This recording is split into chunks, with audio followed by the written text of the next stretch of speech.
Hello, beautiful people, and welcome to Occult Explorers. I'm Snappy, and I'm joined today by my dear friend Dion. How's it going, Dion? We haven't seen you a bit. Life is beautiful. Life is beautiful. I'm joined by Shay. How's it going, Shay? Good, thank you. Good. Lovely to And be we're here. joined by Leslie. How's it going, Leslie? Good. Amazing. And we're here for part 3 of our deep dive into the roots of chaos magic. So if you've been following along with us over the last couple weeks, we have been looking at the various influences of chaos magic. In our first episode, we started by exploring the founder, Peter Carroll, and his work, and then we explored the occult influences, Alpheus Levi, Aleister Crowley, Austin Osman Spare.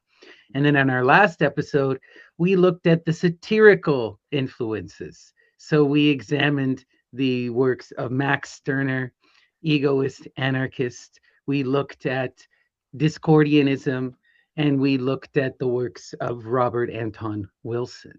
And today we're joined by Dion, who's got another wonderful presentation for us. And you're going to expand on what we were looking at, the main key influences, but you want to look at sort of the people who kind of get left behind in these conversations, people who are related to chaos magic, but may not often get talked about in these discussions. Why don't you take it away? Well, I don't think any of these people would use the word chaos magic, Hmm. a term coined later, like in the late 70s in England. But there's always been chaos magic since day one. That's what the earth is. That's what we live in. That's our world. That's how you start an engine, is chaos. It's an explosion of gasoline and a spark, and then we can get somewhere, drive somewhere.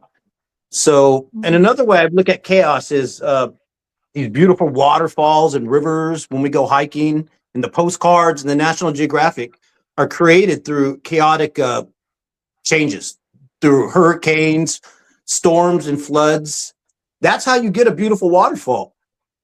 So you need chaos to get beauty. That's really interesting because Leslie was talking to me about something similar to this. You went looking for the spirits of chaos because you were trying to confront this idea from your perspective. Do you have anything to add, Leslie? Oh, well, no, I had to make a egregore for my house before I could do any of this. Right, of course. Yeah. Right. I just remember you were showing me those Chinese spirits of chaos. What were those guys again? Well, I thought those were interesting. There's in Taoism, there's the shadow spirits or whatever. And one of them is the Hundun, and it's like a headless pig with wings. And it's a river spirit, and it's associated with the primordial uh pre-creation chaos, like what Right. Dion was saying about it's the precursor to creation. Yeah, it's such wildness. It makes me think too, like one of the interesting weird things of the moment in terms of both chaos magic and sort of classical magic is the rise of the frog and the goddess Heka. Have you heard about this? Anyone here? So 4chan, right? They're notorious for doing sort of chaos meme magic. And one of the things that they did was they went to that image of Heka, which is, or Kek, which is the Oh, I primal heard that. goddess of chaos in I the heard that. Egyptian tradition. And they united it with a bunch of other internet memes. And they kind of combined it into this mass thing. So you'll see that Pepe frog with Trump, and then they'll have Kekistan. And it's all these memes uniting in this chaotic fashion. But at its root is this real Egyptian chaos spirit, which is Oh, to me, it's just like that quintessential chaos magic. It's both new and old and ridiculous and serious, you know? Yeah. Snappy, I'd like to say something about Keck. So Mm, Keck is part of how Trump got elected through, yeah, it's that's called meme that's magic. And the alt-right was using these frogs yeah. as a rallying tool, as an icon, as a glyph. And one of the biggest people that put that out there was Nick Fuentes, and it's called the Groypers, the Groyper Army. And that was their Yeah. main symbol was Keck. And Keck was going to bring about the revolution with Trump. Well, guess what? Keck is against Trump now. They've turned on him. So the actual Keckistan is anti-Trump. And that's chaos magic. If you're going to mess around with Heka, that's what's going to happen. And now they've turned. It's all turned. Right. Yeah. Yeah, it's Yeah, all ridiculous. Go ahead, sorry, Shane. yeah. No, it's good. No, what to me it's really interesting because Heka is one of my main deities, one of my main ones. It's a he/she, was a wife of Thoth, and it is a primordial deity. So and it's one of the oldest deities in Egypt. But it is magic. It is magic personified, magic incarnate, and as a force of nature. So when you do magic, it has a personality, and this is Heka. And in Egyptian magic, Heka is actually associated as being one of the organizing forces, along with Ma'at, that brings order. And to see Keck flip this, right, and actually turn her into the, it's more like the first being in the Goetia, right, where we see it's part cat and part frog, right? So, and they've actually associated that first magical deity, the first magical spirit out of the Goetia, and they've turned that and made that into Heka. So it's a composite being. We were talking last week about egregores. So they have created a modern, powerful egregore that's based on these old egregores. So it's really Absolutely. interesting to watch. Really interesting to watch what's happening there. Yeah. Also just like terrifying because, the latest revelation has been that, a lot of this, the creator of 4chan, where all of these meme magic was manifesting, is connected to Epstein and was on the island and got funding. So we don't know how deep it is, but enough has come out to put them in direct connection. And then the other big thing is like Ghislaine Maxwell is connected to Reddit. They're connected to a lot of the online news and online media, both of them. And they were manipulating all of this from behind the scenes, it seems. Like a chaos magician? Yeah. And there's a lot of accusations, and this gets into I'm putting on my tinfoil hat here, but the accusation is that Epstein is Q, right? Someone who knew Trump, who was connected to the powers that be, who could influence the government and had secrets. Now he's not military, but anyway, tinfoil hat off now. But No, we got receipts. If you need receipts, we'll do an episode about Paul Ferber and their connections.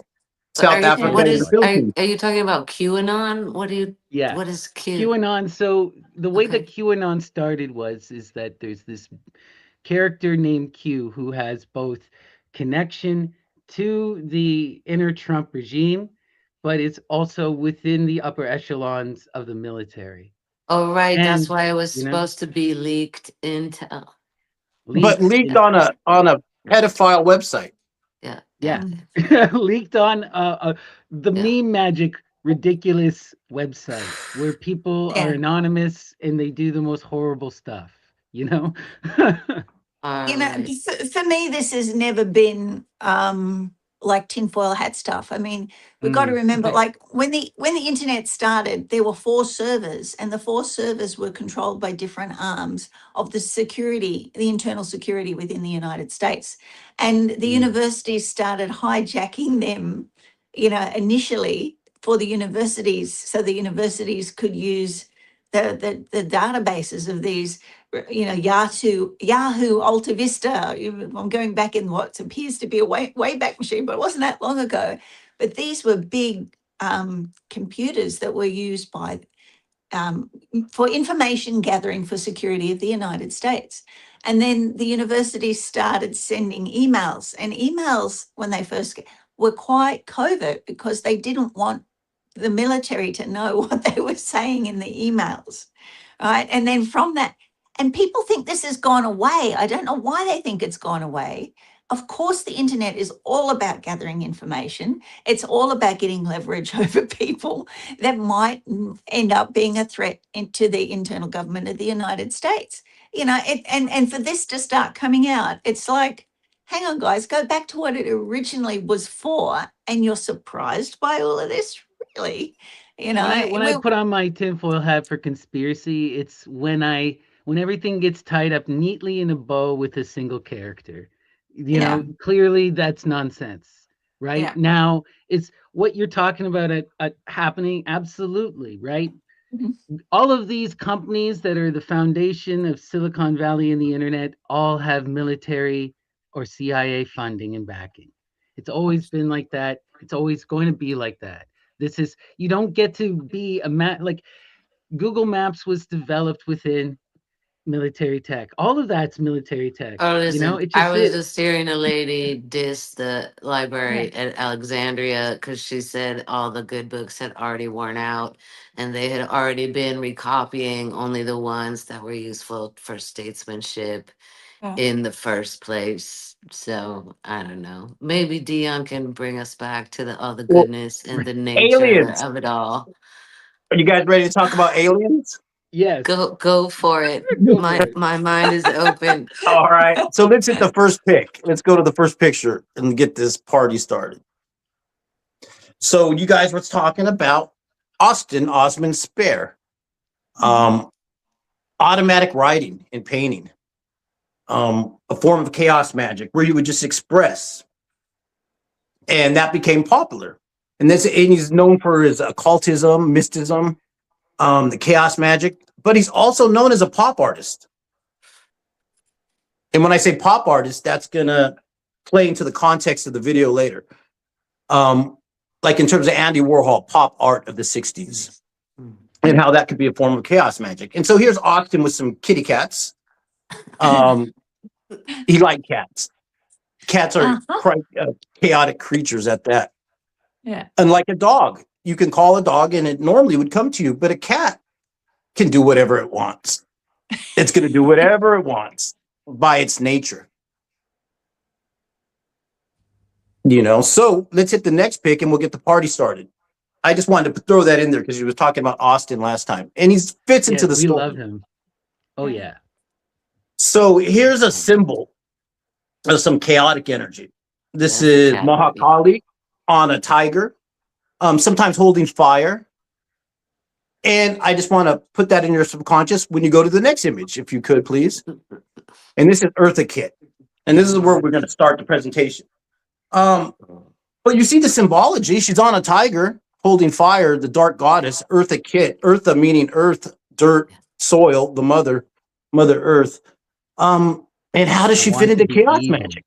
How does she fit into chaos magic? Even her childhood, she had a tough childhood, was raised by her aunties. So poor at a certain point, they'd go in the backyard and dig up grass. Like that, just like that, that poor. But it built a kind of toughness in her, creativity. She used that as an impetus to do something. And here, this song title is called I Want to Be Evil. This is 1953. I want to be evil. And she's breaking boundaries there for women, for Black folks, for singers, for Christians. There's a lot of boundaries being broken here and some symbologies laid on top of it. Because in the song, it's not about being evil. It's about being free and breaking boundaries and just kind of doing what you want in life. Let's go to the next image. Do you have something to add, Shay? Yeah. Oh, all right. Well, so here's this next image. Because in 1950, Orson Welles cast her as Helen of Troy in Dr. Faustus. And this is in Paris. And Orson Welles fits in this story too. Because Orson Welles is a chaos magician, 100%. And we'll see that. And he's connected to the other chaos magicians. So this is 1950. That's the woman from, you saw on the cover there. Here she is in Paris in the play Dr. Faustus. And you got to know Orson was a very smart cookie too. I I'd like to talk about Orson for a couple minutes. A little segue. If you go to the next image. Oh, and I forgot to tell you, she here's Eartha with Sammy Davis. But go one more time and let's see if I have the image of Orson. Oh, maybe I don't got it. So forget it. Go back to Orson. All right. So Orson Welles, 1938, War of the Worlds. Y'all heard of that? He did a radio broadcast and people died.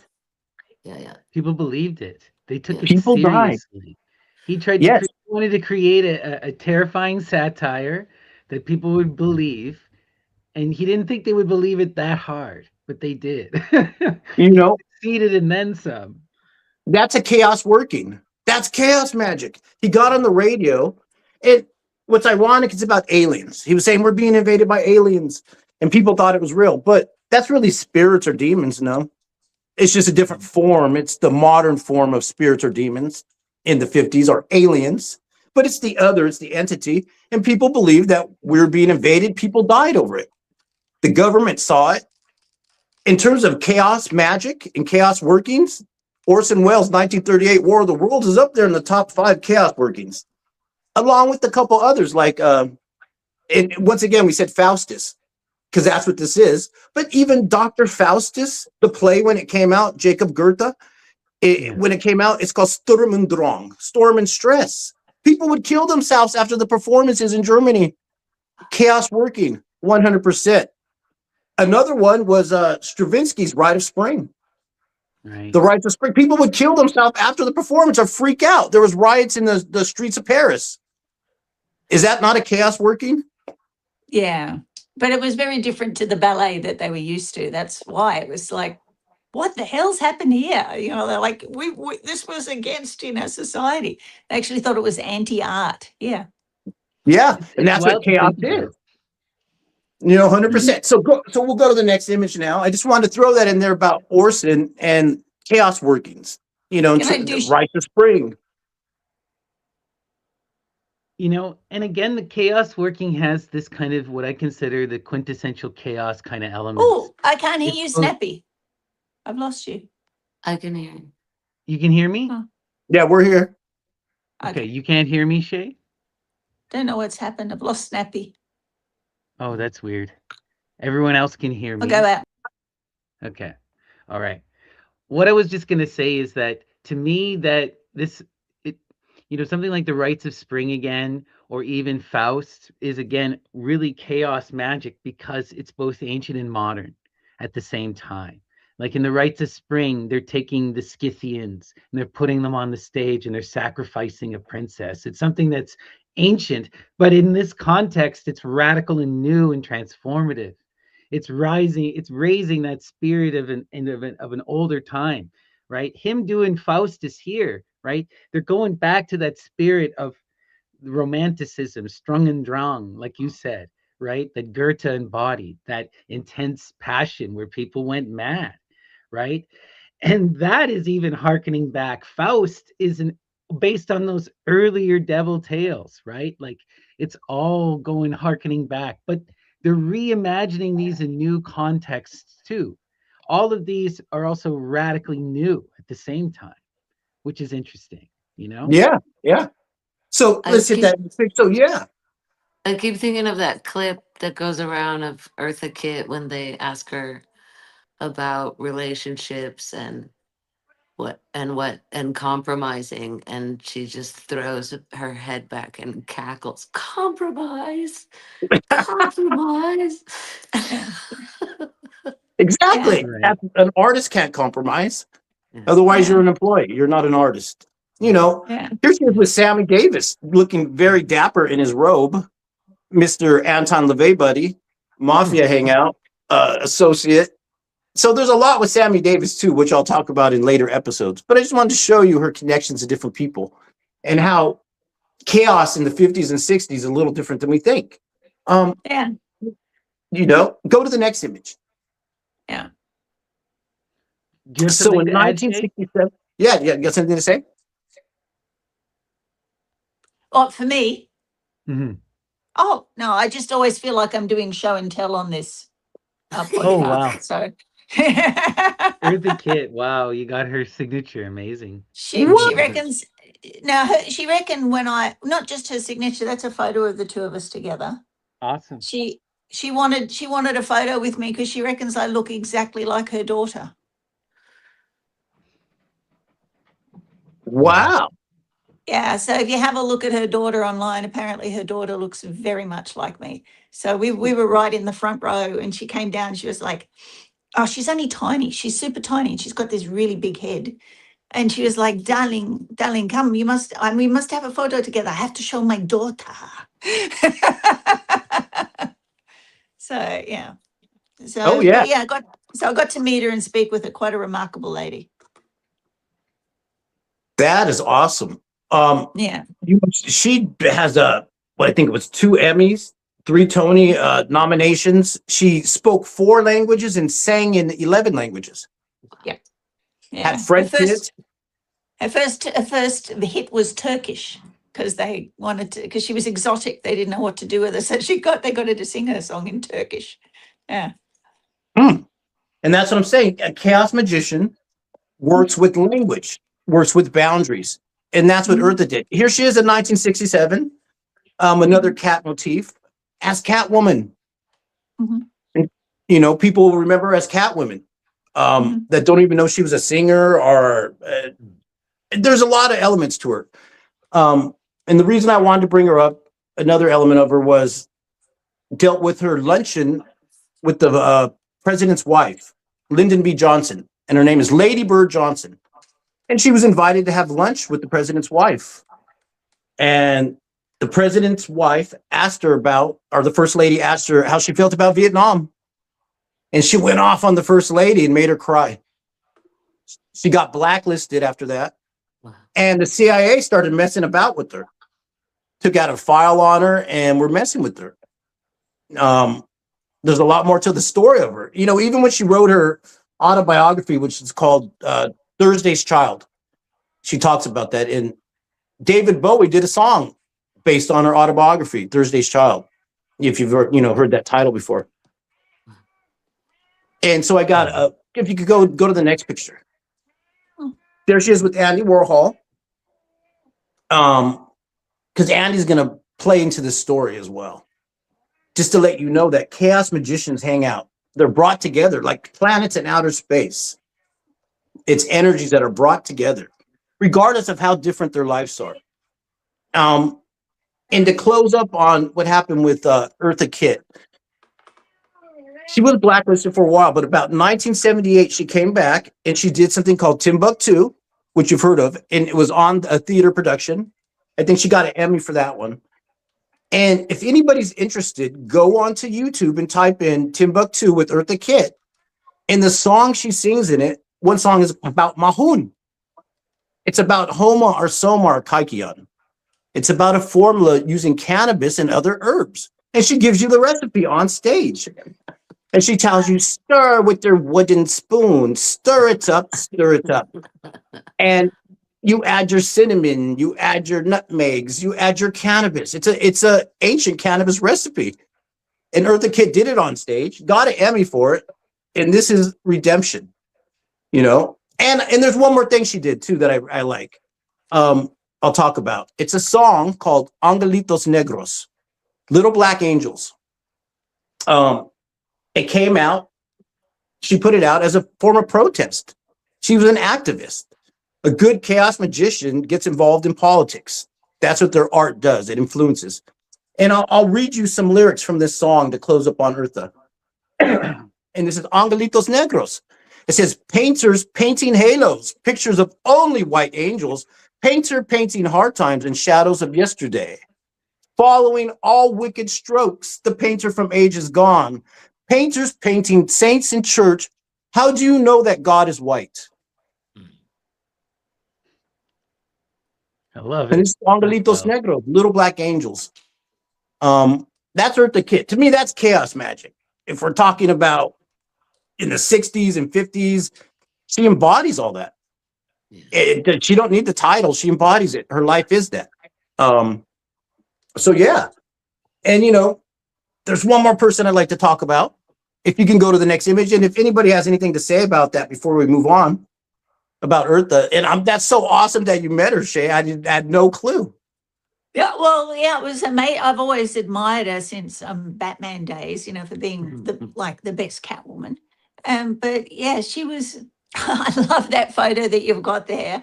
Like the guy behind Andy Warhol and her is so happy, and the two of them are like, "Oh God!" I just think that's hilarious, that photo.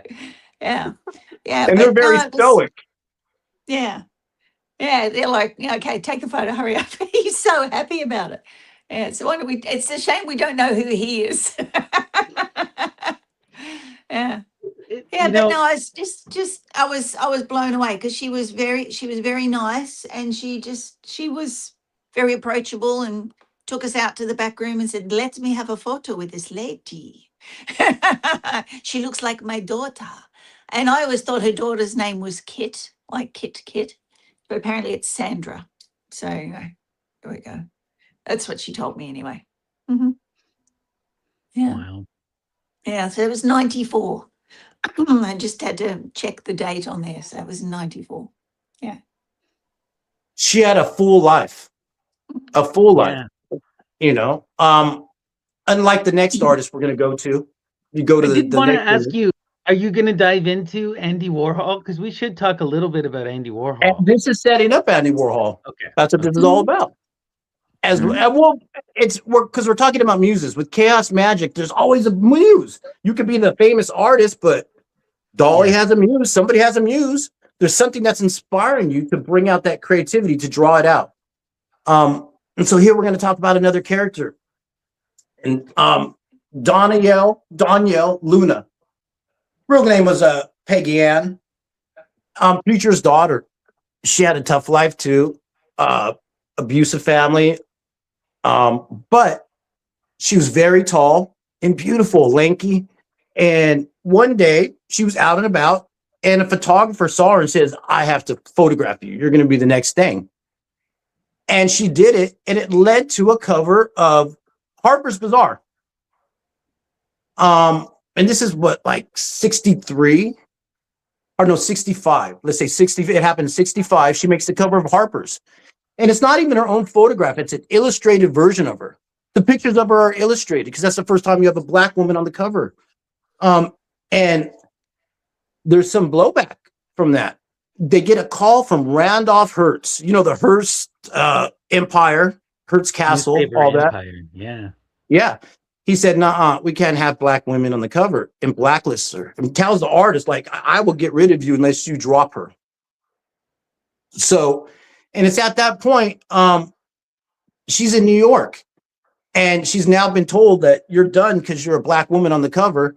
And the mother calls because something had just happened. The mother had to shoot her father.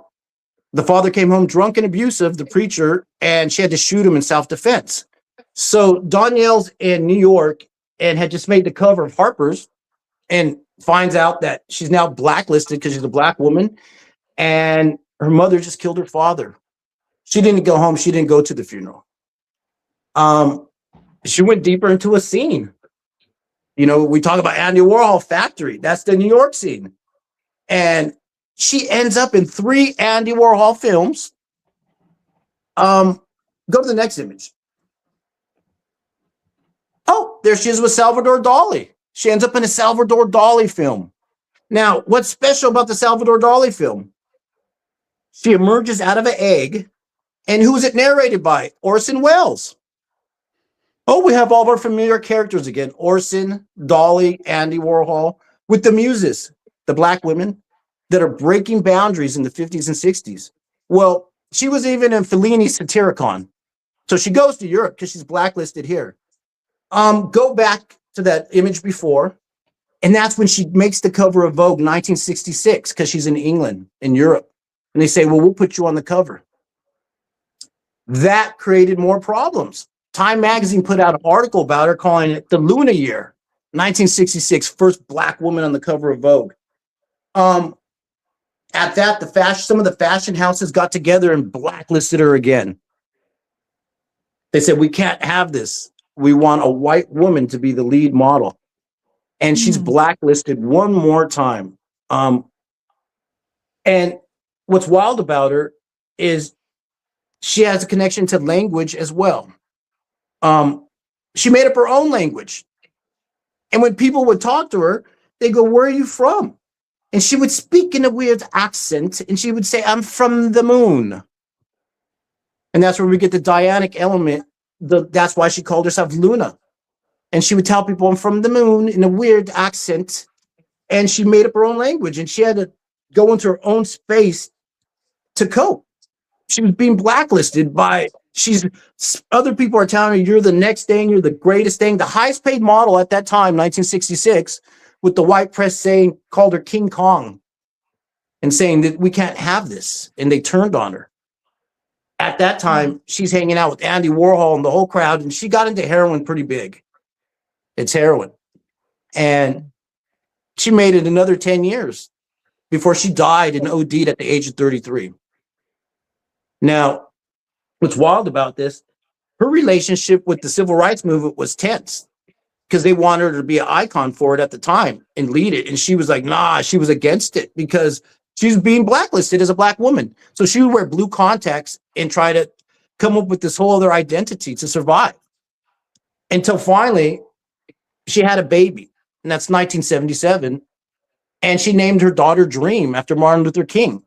And in the final pictures of, you can see her with the giant afro and her baby.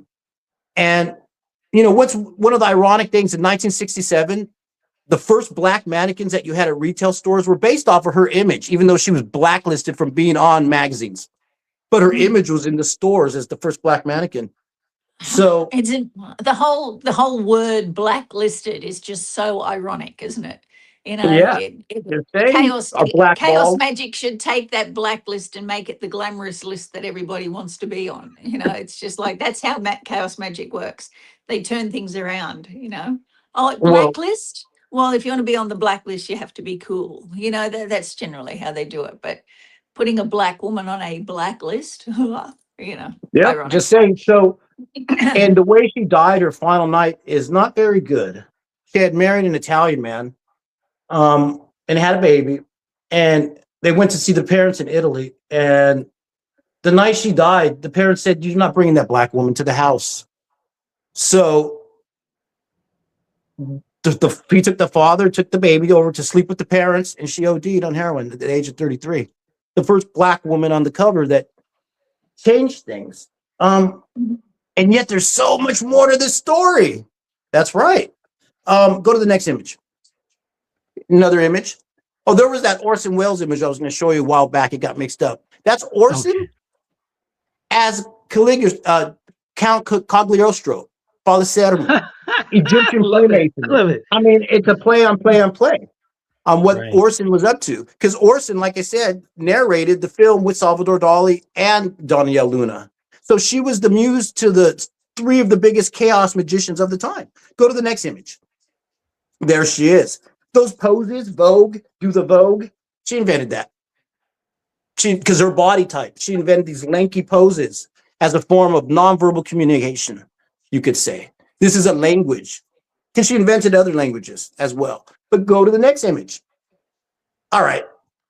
So this is her with her boyfriend, Brian Jones, chaos magician, with Yoko, chaos magician, and John Lennon, chaos magician. She's in the club of muses. All these people that are famous chaos magicians, there's people behind them that act as a spark or fire or inspiration, though their lives don't always play out the same. So let's go to the next image. We just got to unpack some of this, but the next image is going to explain this. Okay. We'll drive it home. Oh, and there's Brian Jones with Andy. Now, it's all interconnected. These characters. Go to the next image. Oh, well, look at, there's John grabbing his junk, and Andy's getting grabbing on Yoko.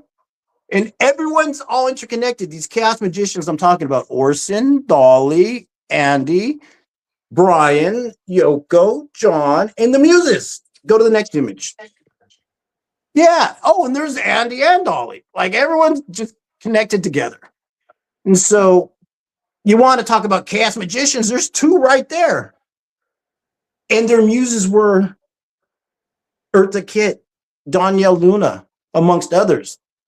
So, these Black women that broke boundaries, chaos magicians at that. And so they're, like I said, it's like outer space. They're brought together by their energies. Right.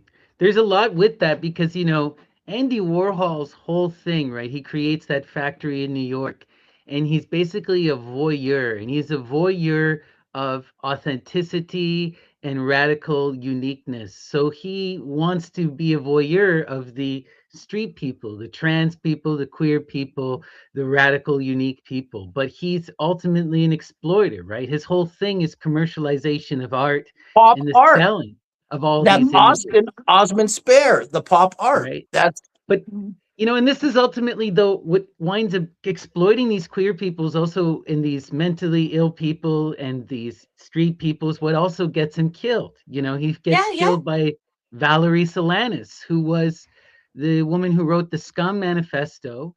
She was someone who was schizophrenic, a radical feminist who was severely abused by men. And she wrote, in the Scum Manifesto is the Society for Cutting Up Men. Now, she was at the factory and witnessed, Andy being an exploiter, basically, yeah. is how she viewed him. And Yeah. she then decided to take out her rage on him and shot him, and he died.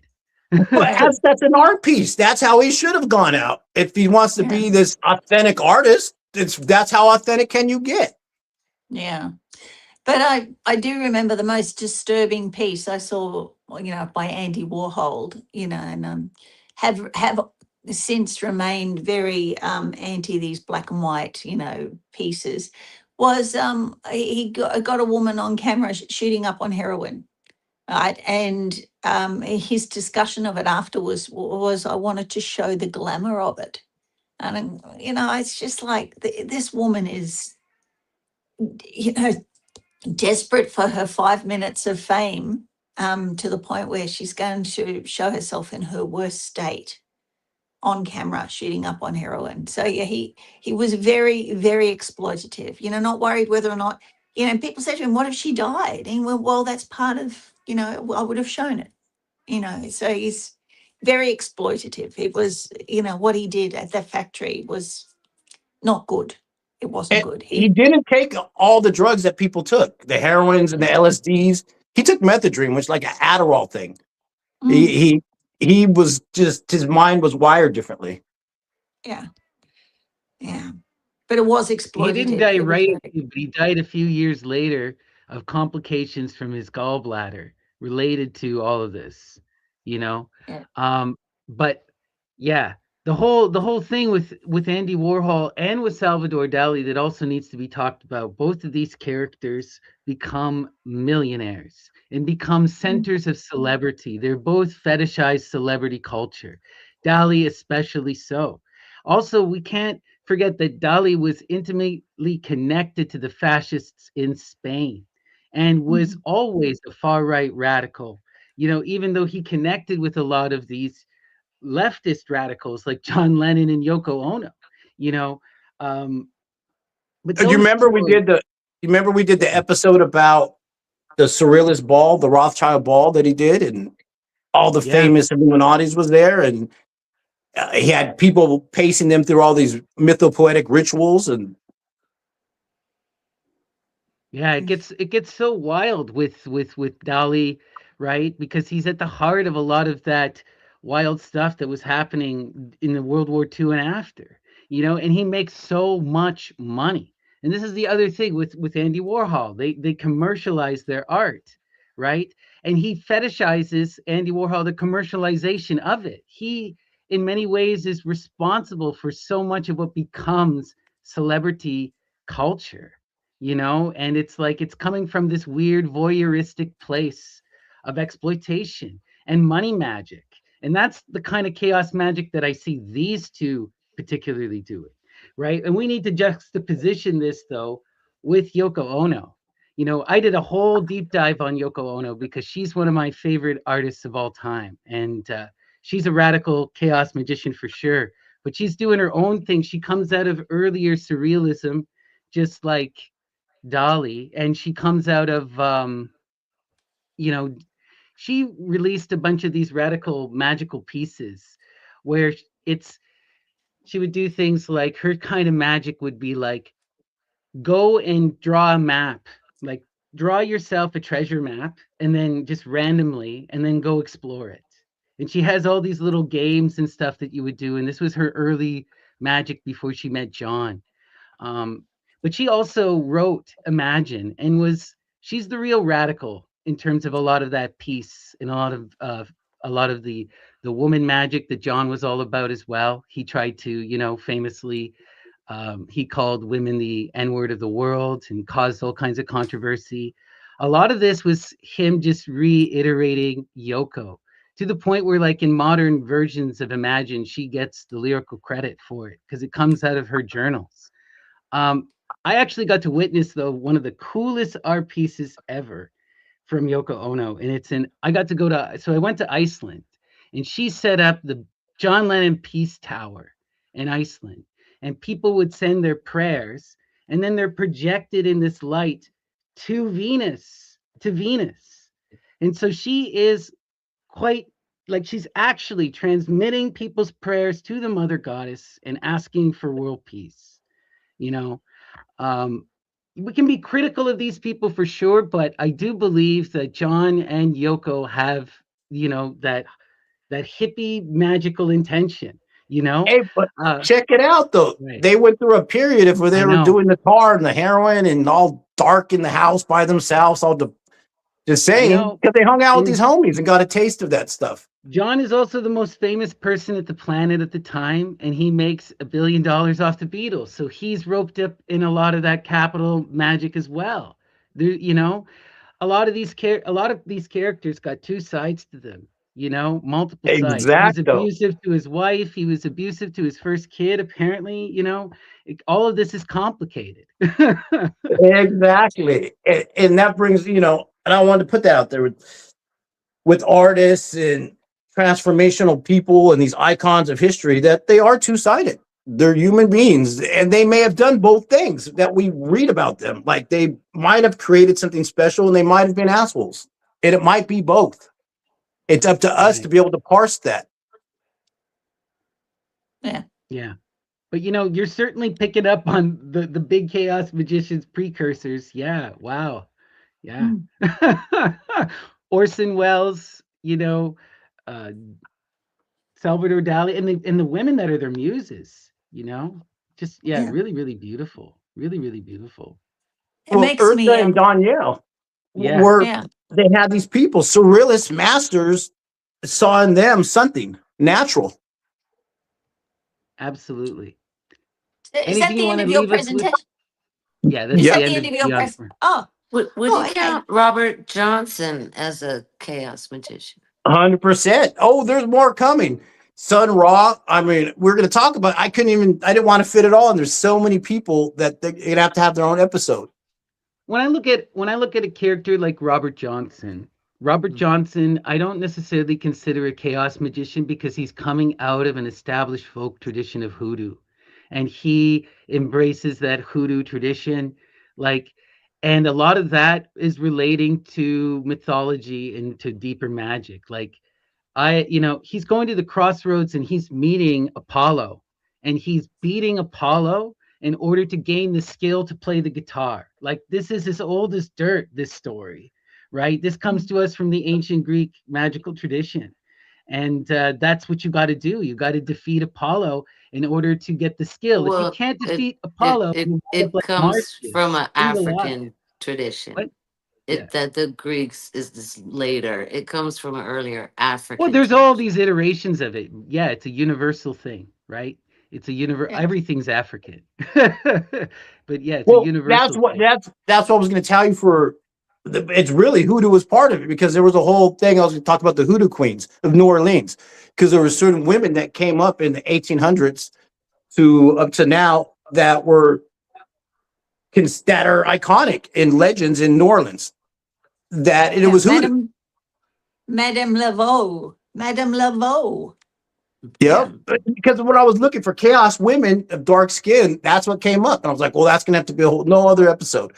Because we still haven't finished up on the vampires of New Orleans and the Fang Smiths and the Anne Rice stuff and all the stuff going on in Louisiana. Yes, so Dion, I've got a. Oh, sorry. You go ahead, Leslie. I'll talk to Dion in a second. You go first. Well, I ran into two, and I don't know if they qualify as chaos magicians as well, but there was Royal Ahmed, who wrote a book on black magic. He ran with Crowley and them, and he also told fantastical stories about where he was from.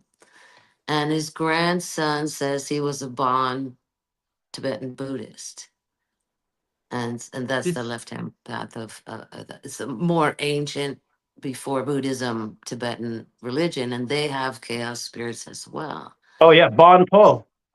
Yeah, And Bon then Po. I ran into Black Herman, who was a traveling magician who also practiced hoodoo and had the medicine show and all this stuff, and he he was like the first famous hoodoo guy, right?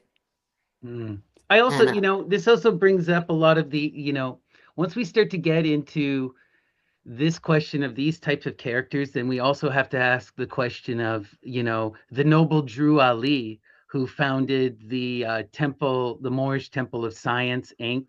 And then we have to look at the mystical founder of the Nation of Islam.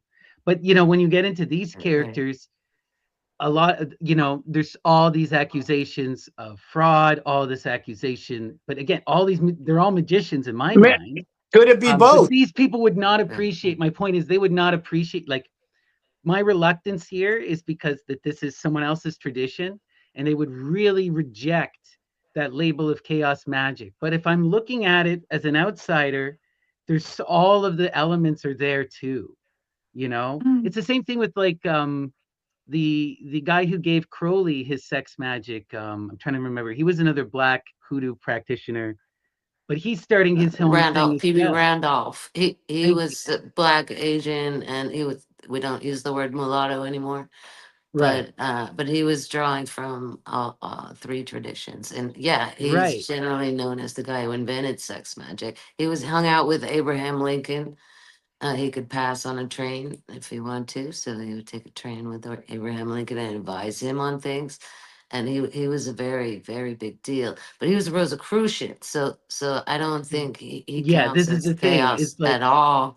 And I when we was get into thinking these Udu is characters, actually yeah. kind of a stretch too, even though Mm. because you're integrating all these different traditions, it kind of sets the stage, the foundation for them what chaos magic grows out of, right? Right. This is more like he's certainly connected to the characters like Alpheus Levi, which then become characters like Crowley. He's one of these transitory characters for sure. But you're right. He's operating within tradition, and we see this, right? The Martinists and the Rosicrucians, by this point in history, start incorporating everything. Kardecianism, Spiritism starts to take over, and everything starts to get mashed, even in the West. So Now, we also have to Kardec contend with didn't that. credit the women who No. he got all his information from because they didn't want to be credited. And Right. one had started having mental health issues and took back all her stuff, like grabbed her. She was like, I'm out of here. This is getting weird. But it's not like he was, plagiarizing them. They did not want to be named. It wasn't yet safe for them to be public about their working. Yeah, well, you got to remember that going right back to the start of sex magic, coming from the Tibetan tradition, right, which is where it was introduced across from Asia. To this day, they still say the best way for a Tibetan Buddhist to get his magical power, right, and they do speak about Buddhism having magic, is to go and find a female shaman, a Tibetan shaman, and you rape her until death, until you take all her power, and then you have her magic power. And this is Tibetan Buddhism, which everybody thinks is peace, love, and brown rice. And it's just not. You know, it's just not. It's actually a very, very dark religion. When you compare it to Bonpo, which is, you know, been called dark by them, Bonpo's pretty light.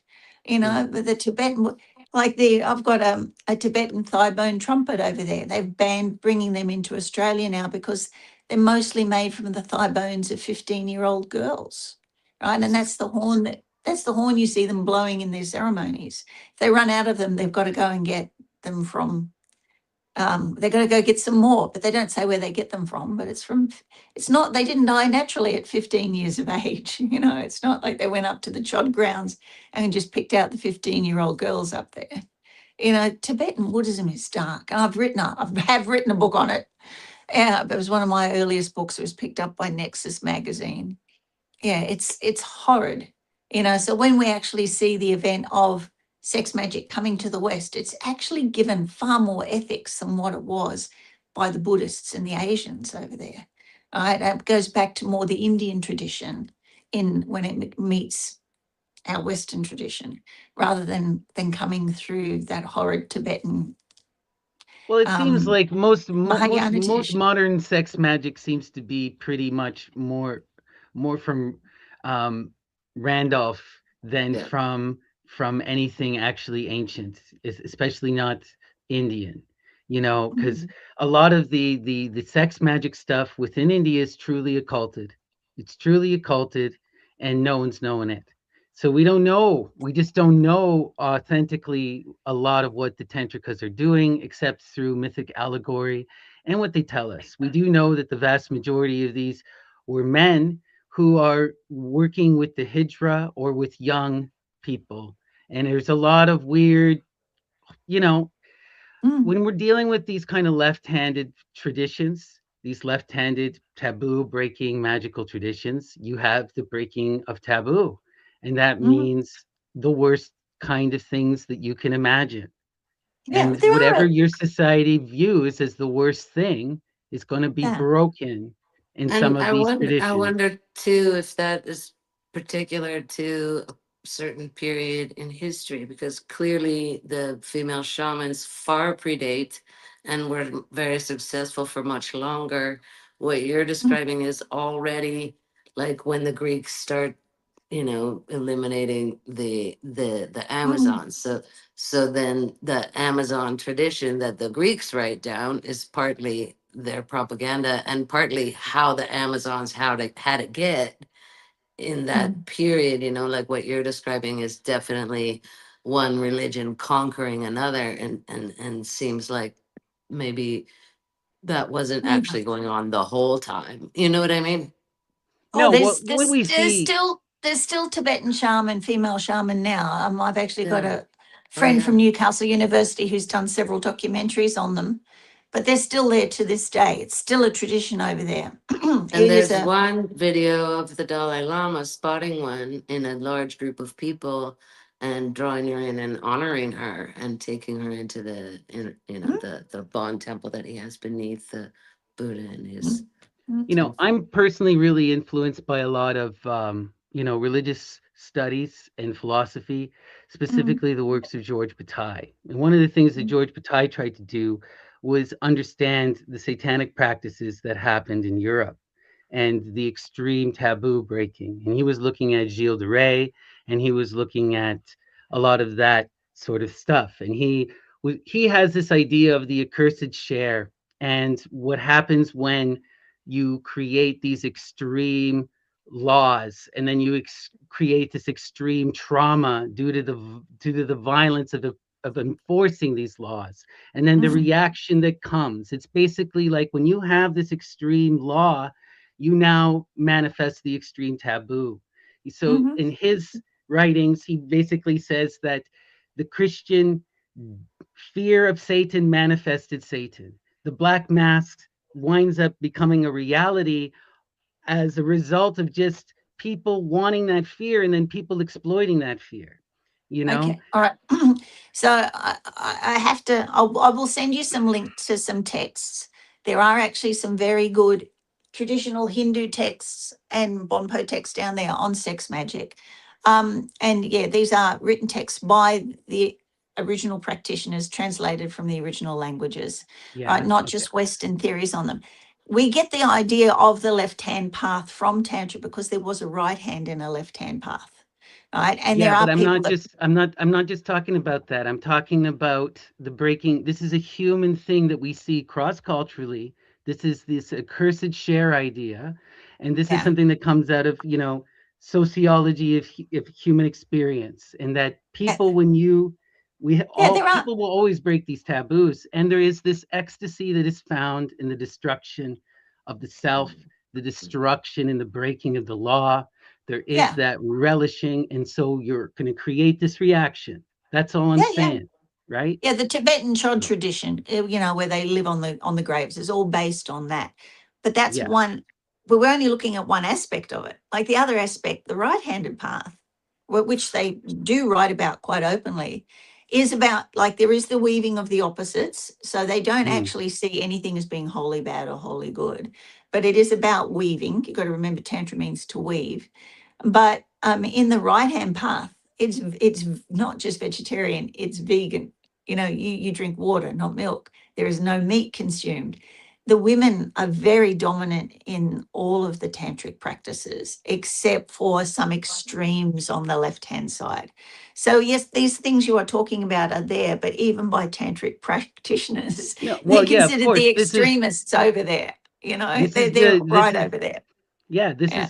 I was always talking about the fringe, but if what I'm trying to say is that if when you are going to have these kind of practices, this Mm, is where they ultimately lead to, almost mm, always.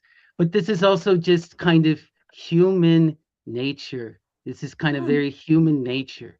mm. There is this self-destructive suicidal impulse within humanity. And there is this wastefulness that comes out of this, and there's a need to deal with the Yeah. excess. What, in George Bataille's writing, he calls this idea of the solar anus, and the excess Yeah. of wealth and Yeah. decadence. And what do we see always is when we get the Marion of extreme decadence with extreme control is when you get the worst iterations of taboo breaking. You That's can when get you it. You get, don't, say, Yeah, but now we're these well, guys make these, Eartha Kitt and Orson Welles look of like course, pussycats. we're talking about, of course, Jay, we're talking about philosophy, right?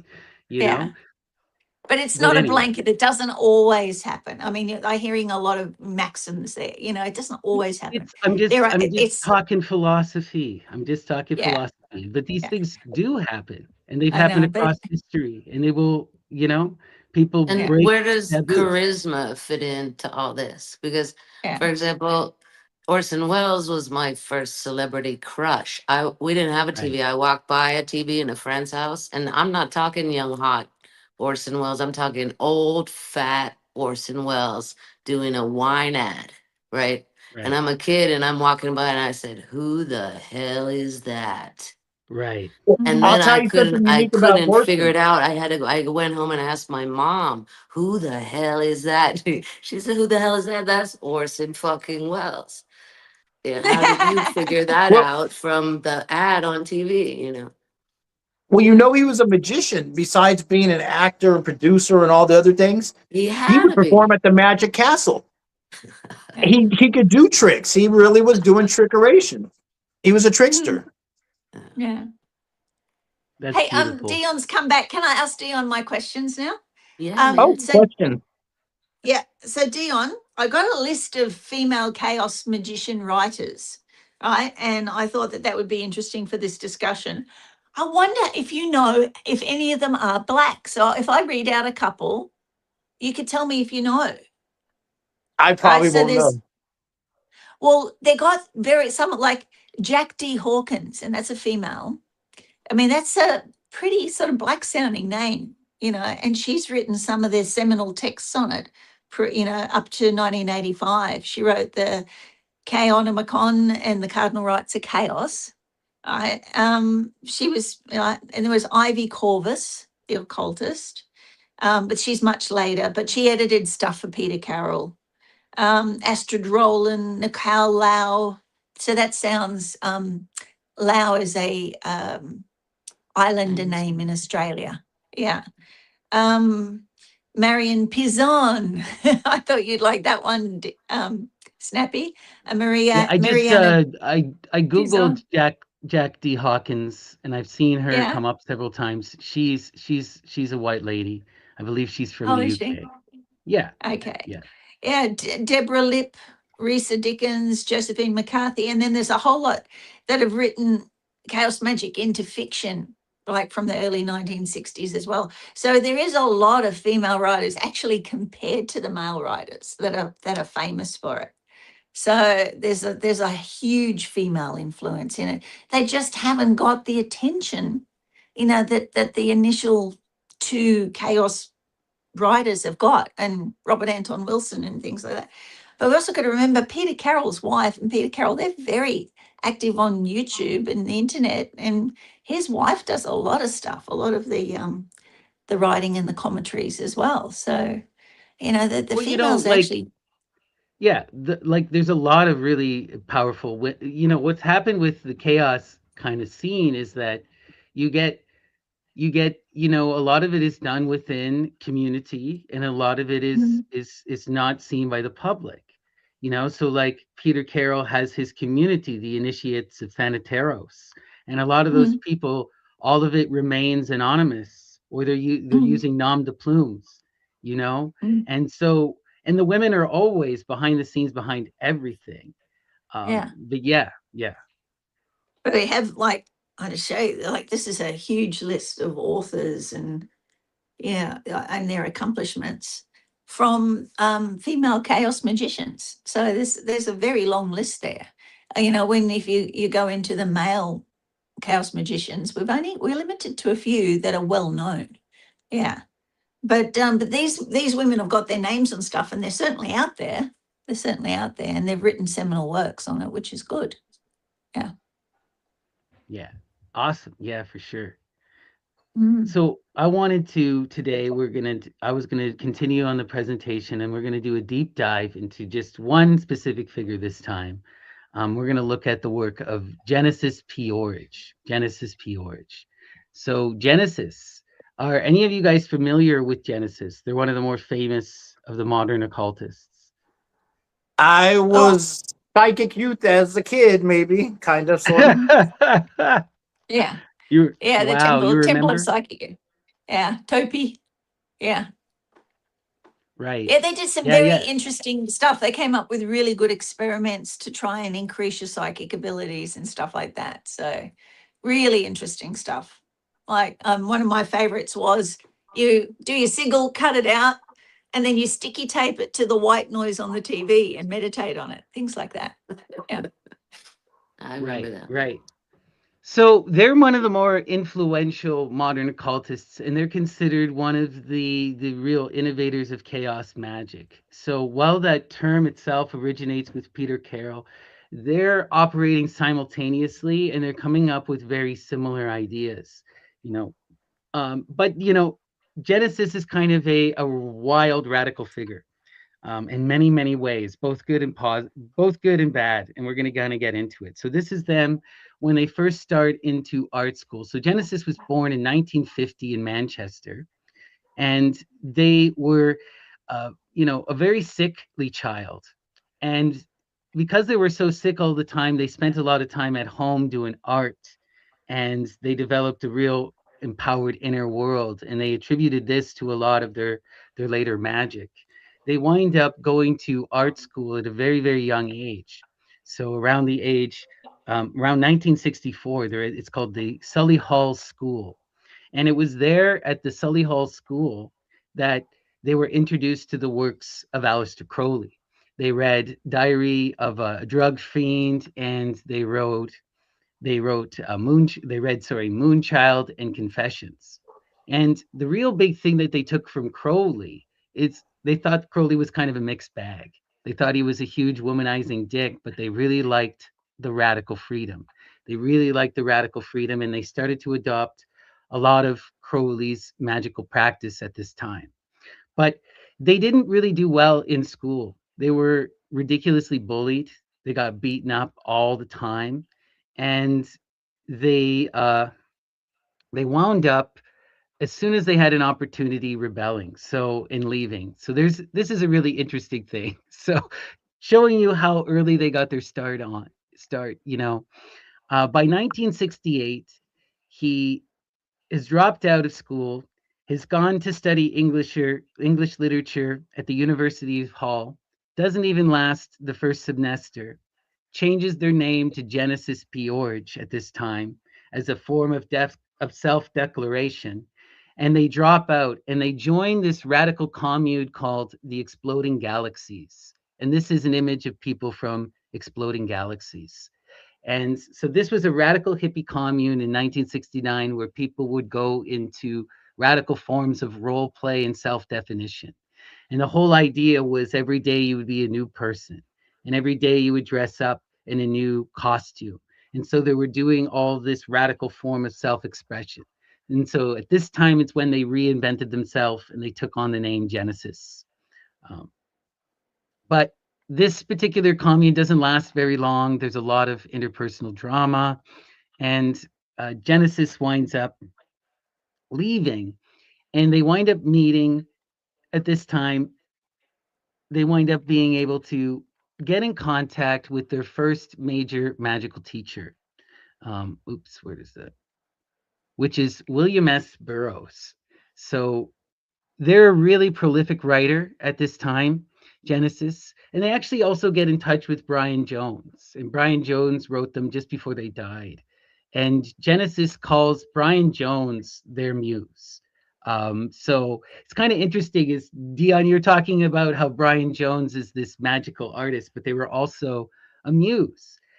Genesis fell in love with his life and wanted to imitate his life and loved everything about Brian Jones. And Brian Jones would remain a constant theme throughout their whole life, to the point of a near love affair. Genesis would describe it. You know, they wind up also writing to William S. Burroughs. Are any of you guys familiar with Burroughs? A really famous beat poet, radical occultist. So they're famous for writing Naked Lunch, and they popularized in the 50s the cut up. And they would collaborate often with this particular character, Brian Geisen, who was another magical occultist. And Geisen is credited, he invented this magical machine where you would put like a strobe light on your turntable, and it would cause the spinning light would cause you to hallucinate. But these guys were radical collaborators and lovers. And Genesis really gets they didn't come up with the idea of the Pandragine, but they came up with this idea of the third mind. So William Burroughs and Brian Geisen, while they were together, they became a third mind and would collaborate in most radical ways. So they would cut up each other's poetry, cut up each other's works, and rewrite each other's works. And they would try to operate as a single individual. And Jen got to meet these two, got to work with them and talk to them, and maintained a pen pal relationship with William Burroughs till he died. So really, really, really close kind of relationship. And this kind of idea of the cut up becomes the central defining thing for Genesis. She decides, or they decide that they're going to use this to cut up every aspect of their life, that they're going to begin to radically transform everything. So the next big thing that happens is they wind up meeting this beautiful woman, Cozy Fanny Tutti. And Cozy Fanny Tutti is a radical artist and an incredible musician and creator in her own right. And together they wind up creating this amazing outsider theater company called Coom Transmission. And Coom Transmission was all about bringing sex and breaking taboo, because at this time, England was so uptight and was so closed-minded. Like, this was before punk rock. This is right on the cusp of punk rock. And they were really trying to shatter a lot of the uptight British taboos of the time by bringing sex into public, by bringing, radical confrontations into public. So here's some of their outfits and shocking scenes that they would do in performance. So those two become lovers and radical collaborators, and Coombe is this huge big deal. At the same time, though, they don't just settle for the theater. They realize that at the same time that they're trying to they're trying to get people to watch and to experience their art, and they're working in the same places that you're starting to see the birth of punk rock. So you're starting to see the early pub rock bands and the birth of youth culture. And so Jen and Cozy were so interested in that. But at the same time, they really didn't like rock music. They didn't really, they thought it was chauvinistic. They thought it was, gross. They wanted to do what the youth were doing, but they wanted to challenge what came before them. And so eventually they come together and they create this incredible band called Throbbing Gristle. And Throbbing Gristle is considered to be the first industrial band. So unlike punk rock, which still was in the traditional idea of a band where you would have drums, you'd have guitars, you'd have bass and a singer, they rejected all of that. And the idea was you just played what you felt. And they would incorporate a lot of early tape recording and early what became electronic music, samples and drum sounds and early electronic instrumentation. And so this becomes like a huge radical thing. People don't know how to take this at all. While this is going on, though, Cozy and Genesis are still doing Coom. And this is Cozy on the cover of one of their theater performances called Prostitution.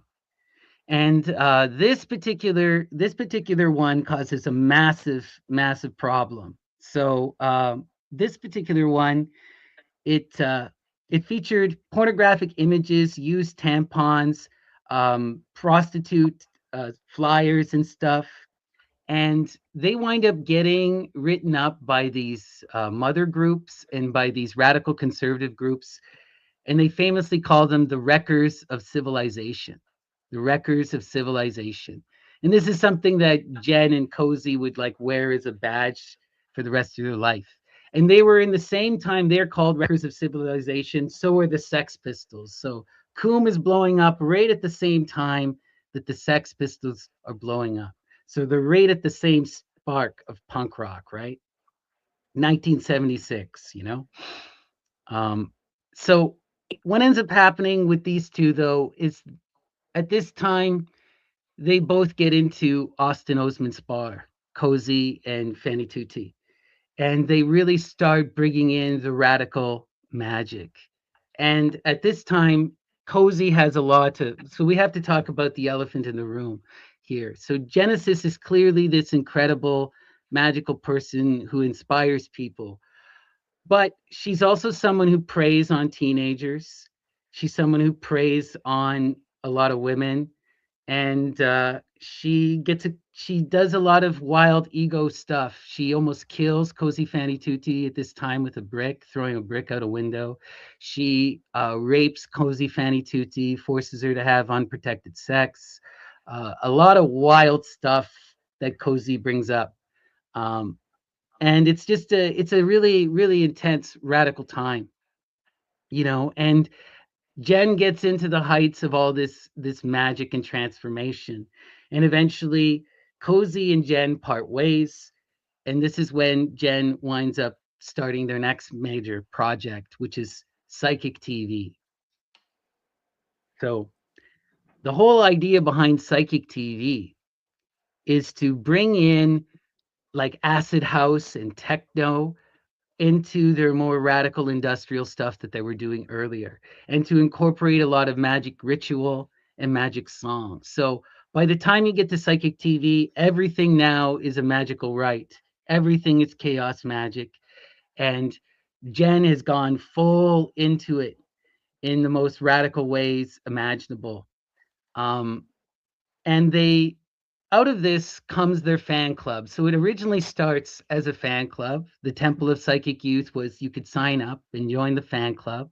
And they would send you letters, and they would send you magical pamphlets telling you little magical tricks that you could do.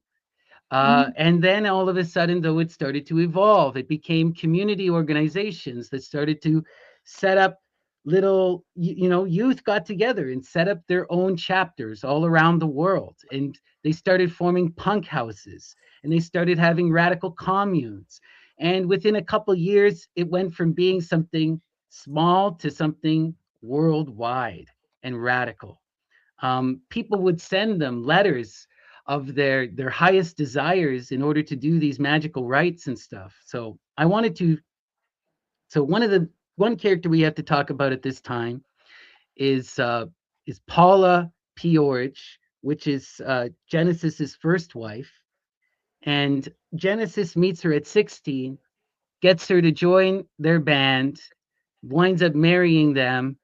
They wind up having 2 kids together, and she really has a horrible time with Genesis and says a lot of radical things about Jen. Jen kind of manipulated her at a very young age. Yeah.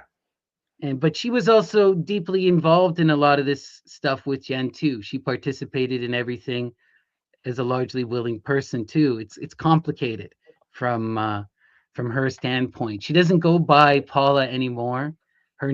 She now goes by the name. What did I wrote it down here? To Alora Odell. She changed her name to Alora Odell. She was originally Paula Booking, and at this time they're really getting into this Temple of Psychic Youth. It's exploding, and they're doing all these radical rites, really transforming kind of the world at this time, touring the world. I wanted to show you guys some of the sex magic because this is going to play into what winds up happening to Genesis. So she's getting all these people in her fan base to do these magical rites and to send her their letters. And there is accusations, like there's a journalist I found who said that she witnessed Paula and Jen opening these letters, which were meant to be private and burned. The idea is you'd send them to Jen and then they would burn them in a rite, but they were opening them, looking at them, and laughing at people, you know. So some weird stuff going on at this time. You know, it's wild. So I'm going to read you though the sigil magic, the sigil sex magic that they're practicing. Okay, and this comes from the Psychic Bible that that later gets compiled based on the writings at this time by Jen's student Jason Louv. So let me just find, where did I put that? Okay, so it says the ritual is performed alone on the 23rd day of any month, beginning at exactly 2300 hours. The number 23 holds specific significance in the Topi cosmology. A private space free of interruption, candlelight only if possible, performed naked. Okay, so the 23 is connecting it to Robert Anton Wilson, as we discussed last time. Identify and write the true desire. Before anything physical, the sigilizer must deliberate carefully on what is truly wanted, not what they think they should want, not what would impress others. Genesis insisted on total honesty. It is essential to be completely honest with yourself. The desire is written in full on a piece of paper. This is the sigil paper. A few drops of spit fall into the paper, the first part of the 3 body fluids that will anoint and concentrate it. In the neurological model Topi developed, spit along with blood corresponds to the limbic system, the seat of emotion and long-term memory. A few drops of blood, a small quantity of blood drawn with a clean, sharp instrument applied to the paper. Common sense and hygiene are emphasized. Blood contains DNA, what Topi called the best magical link possible to one's own self. A perfect holographic splinter containing everything necessary to create yourself anew. So, is the temple's term for sexual fluid, semen, or vaginal lubrication. The sigilizer brings themselves to orgasm while concentrating simultaneously on the written desire and on the idea of the temple. At the moment of climax, understood as the moment of maximum openness in the unconscious. The fluid touches the paper in the brain model of corresponds to the automatic nervous system, the deepest, most primitive layer. So then the hair. Head hair or pubic hair is attached. A lock of head hair, some pubic hair are fixed to the sigil paper, operating on Sir James Fraser's law of contagion, the principle that a fragment of something can serve as a magical link to its source. The hair reinforces the DNA already present. The paper now contains the practitioner's complete biological signature. Left overnight in a safe place. The complete sigil paper dries overnight. The practitioner's name need not be attached. All submissions were received anonymously and stored in a locked vault at Topi headquarters, at an undisclosed location somewhere in the world. Sent to the temple and the cycle repeats. The sigil paper is mailed to Topi. The practitioner receives encouragement and directions for the following month's ritual. 23 consecutive monthly sigils, qualified one as a full initiate of the temple. The physical act of sending was itself understood as a gesture, releasing the desire of the unconscious, could work on it without interference from the conscious will. So Jen was getting thousands of teenagers from all over the world to send her biological data and their deepest desires, Mhm. right? This caused a huge public outcry and led to a bit of a satanic panic. And it wound up forcing Jen to move to California. And she moved to California, and this is where things get really messy. She has a complete falling out with Paula, and she abandons Paula in California. And she doesn't pay child support. She cut Paula at this time is only 28 years old. She's with two kids. Her whole income, her whole world is connected to the band that she's in with Jen. And now Jen has cut her off and also cut her off from the person that got their visa, told her not to work with her, according to her. So she was basically abandoned in America with nothing and had to figure out a way to make it for herself. And she did, but that's what Jen did to her. So wild stuff. But at this time, this is when Jen also meets Lady J, and where the magic takes on a whole new level. So with Lady J, Genesis claims to, and so does Lady J. They both say that they met their true soulmate, and they fall in love and they get married. And this is all happening in the mid '90s. So the exile from England happened in '92, and they start beginning the Pandragine project in '93 and get married in '95. So the Pandragine project is they try to become a single entity. As I told you about, Jen was really inspired by Brian Geisen and William Burroughs' Third Mind, and she wanted to take it even further to become one being. And this was about healing the wounds of separation from Adam and Eve and about bringing us into greater consciousness and harmony and all this wild kind of magic. So her and Lady J fall in love and they begin this radical love affair. When they get married, it's said that they do this radical magical ritual and stay locked together for 23 hours straight, you know, with her fixation on 23 again, you know. And after this, basically, what ends up happening is the Lady J, well, she winds up before, so they wind up doing a lot of these magical surgeries in order for the two of them to start looking like one another. And this is when Jen becomes fully trans and starts to look a lot like Lady J.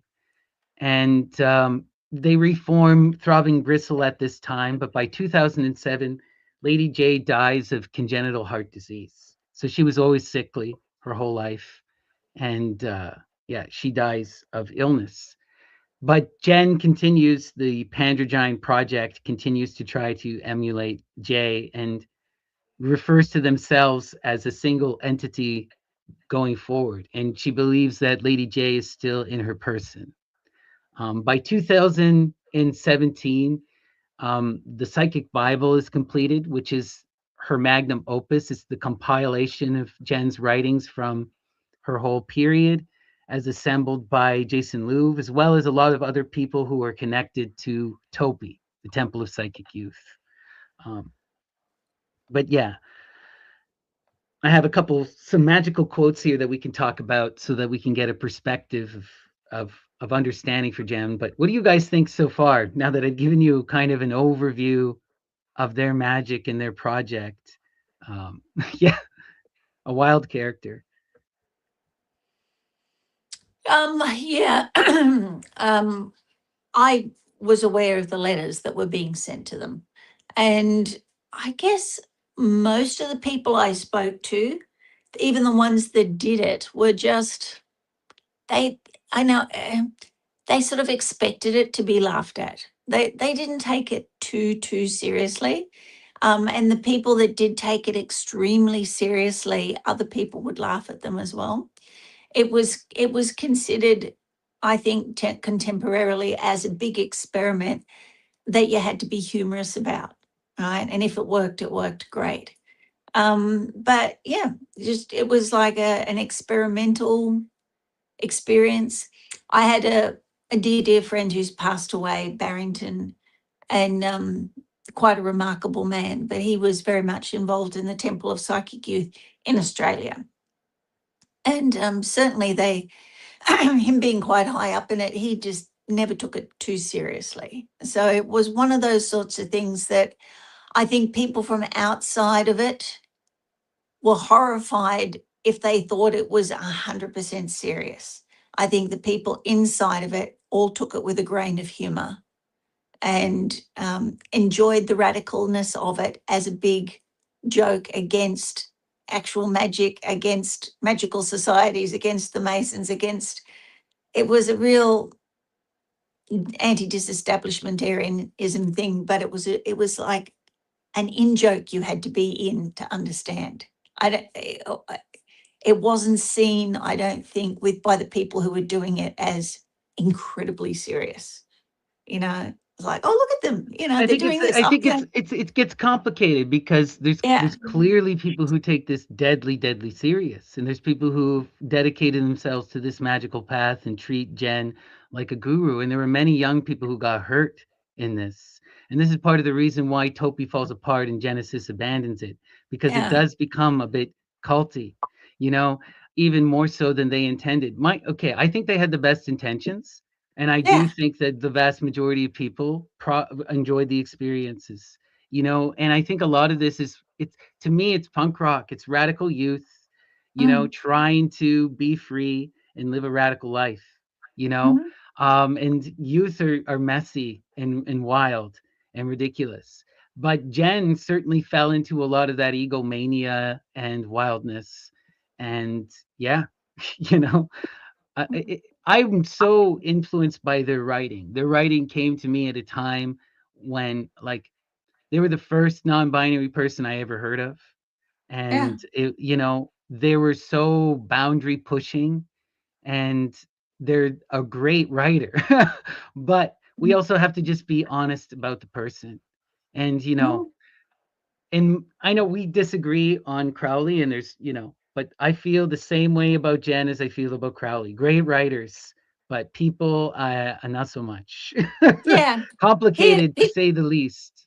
You yeah, know, the people. One thing about humans is humans will muck up with an F. They will muck up, and they do. But yeah, I mean, I'm only telling you what I felt at the time, and at the time that people were doing, because I was doing my own magical stuff at the time, and I used to look at them and go, "Isn't it great that these guys don't take themselves too seriously?" I actually read when I was reading their stuff, and I've got a couple of the Temple of Psychic Youth pamphlets over there somewhere. But it really does tell you not to take yourself too seriously, I think. And I think yeah, of course, some people are going to miss that, but I think that's what a lot of Crowley stuff people don't get either. There's a lot of stuff in there he tells people not to take too seriously. Yeah. it, it's wild, but I can also, Yeah. it's like, my thing too. It's like, as much as I look at this and like I have a background in the magic and I've read all this stuff and I can Mm. respect where they're coming from, but can you imagine you're a mom and your kid is sending their spit and their blood and their vaginal secretions to a rock band with Mm. enclosed with their deepest desires? You know, like I can understand why it caused a public outcry. I mean, I Yeah, do think it's a radical piece of art and it's really interesting, but but it's it's also very like, you guys are wild. Like, what did you expect to happen? You well, know? the Scientologists, just in a slightly different context, do exactly the same thing. So it's only a slightly different reframing of it, but they do the same thing. And I Yeah. remember, I'm old enough to remember when the Rosicrucians didn't sign them. Like when you go into it, it wasn't just red ink you signed that with. That you were supposed to sign that with your blood as well. So it was all deep stuff. And I must admit, Barrington was a Martinist. He was you know, um, he was a Thelamite. He was Golden Dawn. He was everything all at the same time, as well as one of the heads of the Temple of Psychic Youth in Australia. But he had a great sense of humor. He was in a experimental rock band himself, and he actually contributed a lot to early Nick Cave stuff. So, yeah, Yeah, yeah, I mean, it's all interesting, right? And people take all kinds of things from these different things, you know. yeah, Uh, and yeah, it's just complicated when people start forming, you know, you start forming your own religious movements and you're trying to influence young people, and then this is things get out of hand, you know. At the same time, I admire the idea, right, trying to reform the androgyne and heal like it's beautiful and it's ugly at the same time. yeah. You know, Well, it's well, you and I wild. both have like an admiration for Dr. Ammon. Yeah. But I think a lot of people again confuse his theatre, and they get all upset about his theatre performances that he does on the internet with his actual teachings. His actual teaching, and the Greek and wanting people to empower themselves is great. Mm. How seriously do we take the theatre? Yeah, The I theatre think is we the need to theatre. take satire deadly serious, though. I think that satire I gets love people it. I love killed. it. Can I Yeah, please just quote you because on it's that? absurd doesn't mean it's not serious. And like I the think thing I I love just about Ammon is because at the heart of what he's saying is something real. He's trying to yeah, reinstate the Great Mother. He's trying to bring about justice, and that's and real satire has bite, real satire, and you got to be accountable for your stuff. And yeah, so this is what I look at with Jen. You got to be accountable for what you put out. And yeah. yeah, it's complicated. It's complicated. But you've just But given me my quote of the week. I have to be deadly serious about satire. I'm going to use yeah, that. I'm sure. Hopefully, I have your permission. I will quote you. absolutely. I mean, when you get into the reality of satire, it's serious magic that killed people. That's what it Yeah, is. yeah, Out of the great mother fertility tradition, right? mm, To bring people back to reality, to call them to the festivals, you know? yeah. Um, we've got Hippanax. We've got Hippanax, and he's murdering people like a little troll man. Like Well, anyway. I, and with the Orson Welles radio show, he wasn't trying to kill anyone, clearly, No. but no. you said people died. So I wondered how they died. Were these suicides or car accidents or Yeah. what I'm not mayhem too yeah. ensued from this theatrical performance? I think Oh, it's there were. because of the mayhem and the panic, people Yeah, driving and trying to flee and It stuff was a and car yeah. accident. Huh?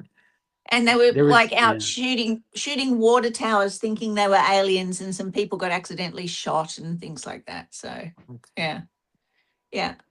But Snappy, there's been a theme that's been happening this week with a few people I've been trying to help, and there's been um, they've been performing satire in their life, and then other people are throwing insults at them, and the people are taking it too personally. It's like if you're out there doing satire and somebody throws an insult at you, like I find I'm very hard to insult. I tend to look at the person who's insulting me and laugh at them. Like, I understand what their insecurity is that's coming up and why they're doing it. But I think 90% of the problems in this world at the moment is because people are taking insults way too seriously and not getting the satire that is involved. But I that's part of really the satire, I would argue. That's part of the exactly, satire. To be a victim exactly. is an empowering ritual. And you see this, okay? Look at far right political actors and how they use satire, right? What Oh, do? They yell and they scream about how everyone is out to get them, and they'll mock everyone else. But as soon as you mock them in any way, it's the end of the world because I it's all know, part of the show. It's all part of I the show. know. Ignore it, you I know? know, exactly. And how ridiculous are they? I mean, politics is the biggest laugh. I mean, Australia has ridiculous politics. When I work overseas, go to Asia, they just go, "You're from Australia? Oh, we watch your parliament and laugh." Politics is ridiculous. It is ridiculous. How can people not laugh at it?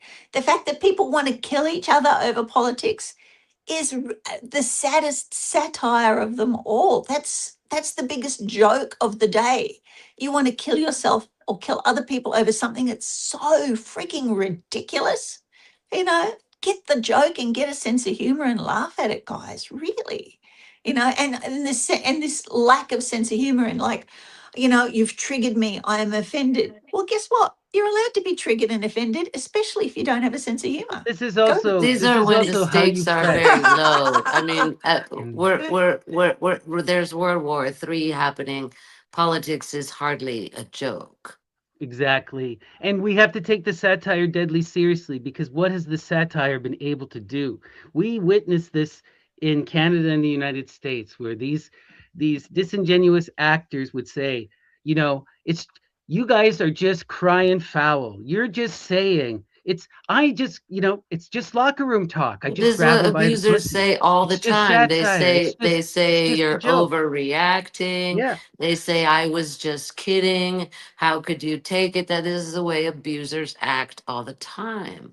But So and how are you that's also how you supposed to move the Overton distinguish? window. I'm not Right? a oh, Nazi. It's a joke. It's Yeah, just a I mean, hand fuck. I signal. mean, all this oh, stuff. oh, It gets oh, it gets really heavy. oh, But did this I is the trigger thing. It's something all here? performance. No, No, I mean okay. I know, no, it's no, I'm No, also joking. something I'm I actually, joking. feel. it's But, it. can you imagine? Like, I know we're on the whole fact that the world is on the brink of a world war over something It's so happening. frigging stupid. I mean, imagine if everybody just started laughing at the causes and stood around and you banish your demons with laughter. People can't What is the stand being cause laughed at. though? The cause is it's Have people you seen the trying to way manifest their Iran will. is trolling the United States with cartoons and satirical rap songs and actually announcing Donald Trump, you're fired? I think that's the language that you can understand. There is counter satire, but Yeah. it's Yeah, why also would they? incredibly horrifying, and Yeah. that is part of it.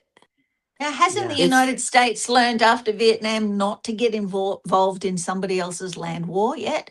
It's and that's and they're They look, don't trying even to. understand that we're starting to move. Okay, the whole thing here is about controlling the oil, clearly, right? exactly, And it's exactly, just such backwards, stupid thinking. Like the They're burning world exactly, the oil. in a and thousand and the years from whole now, we're not going to be talking about oil as a fuel. It would be stupid, you No, know? I know, next year we could go zero petroleum Right. next year if we wanted to. You're I right. know, You're right. and the whole Middle Eastern conflict, guys, Palestine and Israel, you can't agree on it, right? Only thing you agree on is that this is sacred territory. Good. Let's take the territory off both of you, give it to God. And if you misbehave, you leave. You know, it's a ridiculous situation. It's so holy. Let's behave in the most unholy way about this land. That is ridiculous. You It's know, this classic it, thing of nation states divide and conquer. As soon as you have things divided by race or religion or ethnicity, now you got a problem. And it's No, like 2 states, 3 states, 1 state, no state, no But this state, this is right? the Like, but it's all it's ridiculous. all according to, it's not a malfunction. This is on No, purpose. it's all on yeah, purpose. It's all it's yeah, always been, right? It's yeah. what I learned this in my degree when I was studying post-colonial studies and religious studies. It's how the British Empire and then the American Empire is a continuation of the British Empire. It never ended. Mm, It just With some switched hands. French Masonic stuff thrown in. Yeah. mm, Some yeah, French Masonic stuff, some in, and some people from the Third Reich were allowed to stay on top as well. But this is the thing: like that empire mm, never ended. It just shifted hands, and the yeah, process has always been the same. And we're like, what I learned in India, and they tell you this in their texts. We're going to create all of these myths in order to displace people, okay? The northern Indians are not from there. They're Aryans. They're actually from somewhere else. The southern Indians, they're not from southern India. They're actually from Lemuria. So they're out there in the middle of the ocean. And you do this everywhere. It's like when they went to America. The Native Americans aren't from North America. They're actually the lost tribe of Israel. It sounds ridiculous, but that also started a whole bloody religion. And look what we're that's doing true. right now. We're fighting Ridiculous. over the same ridiculous thing, the Bible, arguing Yeah, that it's their God given land. It might as well be the same stories I told you. You I know, know. And the it's no Bible and freaking the different. like, we can be not only petrol free by next year, we could also be Bible free by next year, which is, Oh, if we I'd all like to be decided how Bible we could. free by next week. If no one ever Yeah, mentions the Bible to it's me the most again, I'll be ridiculous happy. book on the planet. It is the most ridiculous book And on the there are planet. so many books. Like, look at all the books behind Shay there. There are a Yeah, million bajillion books we could talk about. Just never bring that Bible bullshit around me again. Oh my God. Right, no, right. I What know. the This is my fuck? only this is my only thing. Like I love Ammon, but it's like I struggle sometimes with watching this show because of, not because of the sources, you But know. it's vital. It's vital that he Oh deconstruct no, it's this right. for It's people who don't know. absolutely no criticism. I'm not his Exactly, audience, you know. exactly. And I do faithfully pick through for when he starts talking about her. Because when he Yeah, talks yeah. about her, that's church for me. Okay. I'm still watching it And the every rest time. though is that he's doing political activism there, you know. Oh Yeah, yeah. And yeah. he's deadly But it's serious just, about it, and he's fucking hilarious. And that's the mm, gravity that it yeah, holds. Like if it's just Benny Hill, you know, and you're just, oh, we're just making fun of each other and blah blah blah. It doesn't have any gravity to it, and it's not satire, you know. yeah. Absolutely. You better, if our listeners like try one experiment, one like Temple of Psychic Youth experiment this week. If somebody tries to insult you, laugh at it, right? Because one, it will banish the demon out of you. You won't feel offended. You won't feel disempowered by this person who is trying to disempower you and get a Well, get a rise and get I a just like reaction. to agree with And them. That's the yeah, path, Aphrodite path, is just take it. You know what I mean? It's, of yeah, course, you know, you should actually probably talk to my most recent ex if you want to know all the bad things about me. yeah, You know, that's that's right. just a Yeah, surface yeah. one. Yeah, if you think I'm a CUNT, wait till you see me on my bad day. You know. The best thing you can take, I think, from people, from all the chaos magicians, is just that understanding that you can cut up your life, that you can reject the socialization of your society, of your family, of the books and media you consume, and you can become aware of your own belief system, of your own reality tunnel, and you can Mm, play within that driver's seat. Now the problem with this is, and this has been my big issue, and I've done the deep dive into a lot, and I know a lot of people find depth, but for me the big issue with the chaos magic is they don't explore the aspect that I'm interested in. They don't connect Right. you to that beyond, Well, you know. that's how I kind of felt at the end with those UC Berkeley guys. It's like, well, what the hell? These guys don't believe in a damn thing, and they don't need to either. You know what I So mean? I'm in control of my ego. Now what? Lacking in gravitas in a major way. You know, and so Yeah. yeah, the impact is what it is. You know, superficial. Laverna, Eris, they were throwing the golden apple to show how ridiculous the gods were. You know, you think you're better than me, you're not going to invite me? Oh, let me throw a golden apple in and I'll show you how much chaos there is in the world. You know, and that's what it's about. You know, she was laughing at the gods, you know, and showed how ridiculous they were.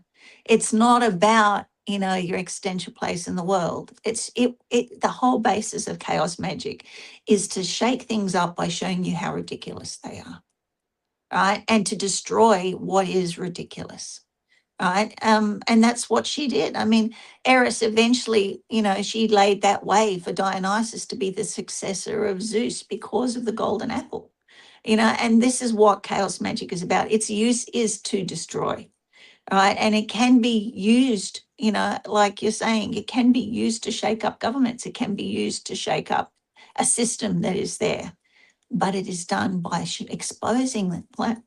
You know, what did you say again about how we've got to take satire deadly seriously by taking that satire, exposing that they are taking their own satire deadly seriously, You know, right? And like, it's going to be their own downfall. You know, that's well, what it's about. yeah, you know, I look at someone like Jen, and what really always, like, the thing that really drew me to her work was that idea of healing the wounds of separation, bringing the genders together, bringing people together, coming into this holistic understanding, this kind of magic. But reading her back now, you know, after having done a lot more magical work, you know, Mm, she's her idea is good, but she doesn't connect to the great Mother Earth. It's like, you want to heal the wounds of separation. Well, we got mm. to begin with the earth under our feet and recognizing that that's the foundation.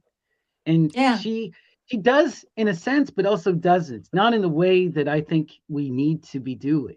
Like, when I say heal the earth, we need to be actively doing the work to bring our earth back into natural alignment, you know, to ensure that mm. life gets to continue. And that's the talk we need to be having, you Yeah, know, yeah, not yeah. ego talk, you know. No, no, no.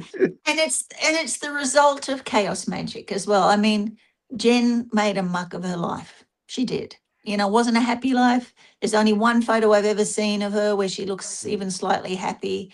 And it was a messed up I don't life. know. She She was, I think, created chaos and lived in chaos and died in chaos. And I'm going to everybody push around her back was on that entirely, because I just read good. I her, love it when you do. you know, I just Go for it. finished her I read her incredible biography, which is called Non-Binary, and she had Yeah. radical love with Lady J. And she was Yeah. like she had a radical, beautiful love in life, and she loved her life. The big issues with her is that she fell into selfishness and, you know, rock star stuff and too much drugs. This, you That's know, what I was gonna say. Like all these Chaos. guys, like Chaos. yeah. with our modern lens, we have a different modern lens around body fluid exchange, for example. Mm. And we also have a more sober reality. Like these are not new things, you know. We're like, oh, what part of that did you not see coming? But they didn't, because it was actually new that these substances were flooding the streets in their form that they were in, and it could be said that they didn't know that it was going to wreck Oh, their life, you know. And we Yeah. know that now. It's a Yeah. no-brainer. Like, duh. The cocaine makes you feel a lot sexier than you Yeah, but actually look to sober ecstasy, for people, example, and it only works we on didn't know young back then. people. That kind of ego thing, you know, the mask, you know. And so yeah, then you're stuck. If you really want to impress someone real bad, you're kind of stuck with young damaged people. yeah, And that's seen through a modern lens, that these things were not even being discussed back then. yeah, yeah. I And Right. tell in you, many places the I, age of consent was 15, and it still is some places. yeah, Yeah. tell you a very funny quick story about body fluids. I was at a conference and I was doing a talk at a conference, and this lady came up and she introduced me to her daughter, and she said, "Here's my lovely daughter, and beautiful, gorgeous little girl," and she said, "Oh, and her name's Amrita." And I just looked a bit stunned for a while, because the three of us probably know that the word Amrita is the Hindu word for vaginal fluid. And so she's introducing me to this beautiful little girl as vaginal fluid. And I was like, I paused for a second and I'm thinking, should I tell her or shouldn't I tell her? And then the woman said, "What's that weird look on your face?" And I'm going, she goes, "No, go on, tell me." And I went, okay, the universe is saying to tell her. And so I told her what she's named her daughter after. Well, she named And it. Okay, we have to push back a bit because it's the churning of the ocean of milk and yeah, you could say that it's the vaginal secretions of the Great Mother, but no, most in Hindus are gonna flip out on you and would call you would go no. absolutely You insane. can look it up on the Hindu dictionary, which is what I actually had to show her. It's the Hindu dictionary online Yeah, defines it's it the as nectar of immortality, female and it vag. comes to us from the churning of the ocean of milk, Amrita. And yeah, you can that- equate it with that, but that's not how they view it. It's the same way where if you're looking at a lingam and you tell an Indian that it's the penis and the vagina, some of these people get very upset with you. Because yeah, in one sense it is, but it's not just that. It's not Yeah, just that. It's also I the know. dew of the moon that causes you to achieve absolute We had no immortality. idea of any of that. She just picked it because she thought it sounded nice. She'd heard it once. Right. But if you do look it up in the Hindu dictionary online, it defines it as female vaginal fluid, which is what Um, we did. Which was I what did. what I had to show her dictionary? that. What Oh, Hindu? it's What dictionary online are you looking at? Because we can have a look look. the Look wisdom. it up now. Yeah. Okay. It's a con. Okay, so let me bring this up on the screen so that we can all see. Yeah, I'll do it here too. So, okay, where's my thing here? How do I do that? Oh, there it is. Okay, share. All right. Okay, so if we come here and we look here, let me just zoom in a bit. All right, Amrita is a significant concept, particularly denoting the essence of immortality across various spiritual traditions, okay, including Buddhism, Hinduism, and Ayurveda.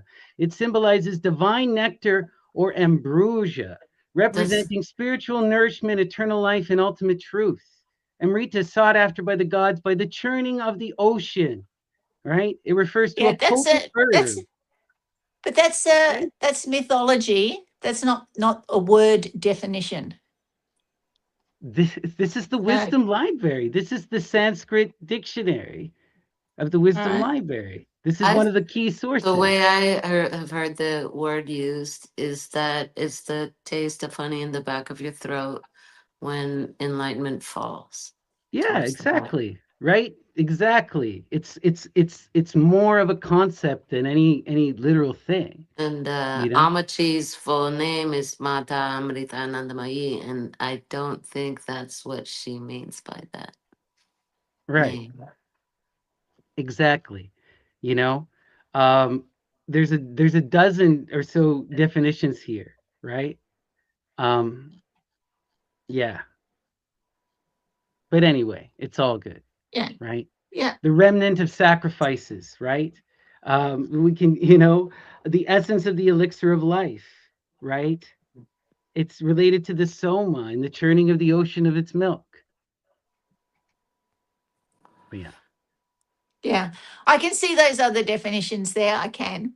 But the one that I looked up when we brought it up was it was the first one that came up at the time online. It definitely had nothing to do with immortality. I know the story about churning the ocean of milk, but it is defined, I'll find it and I'll put it up. But it was the only one that came up at the time, and it was female vaginal fluids. I had Mhm. the sacred secretion of the female vaginal fluid. Anyway, so she still hates, anyway, getting back to the whole thing, which was about bodily fluids and chaos.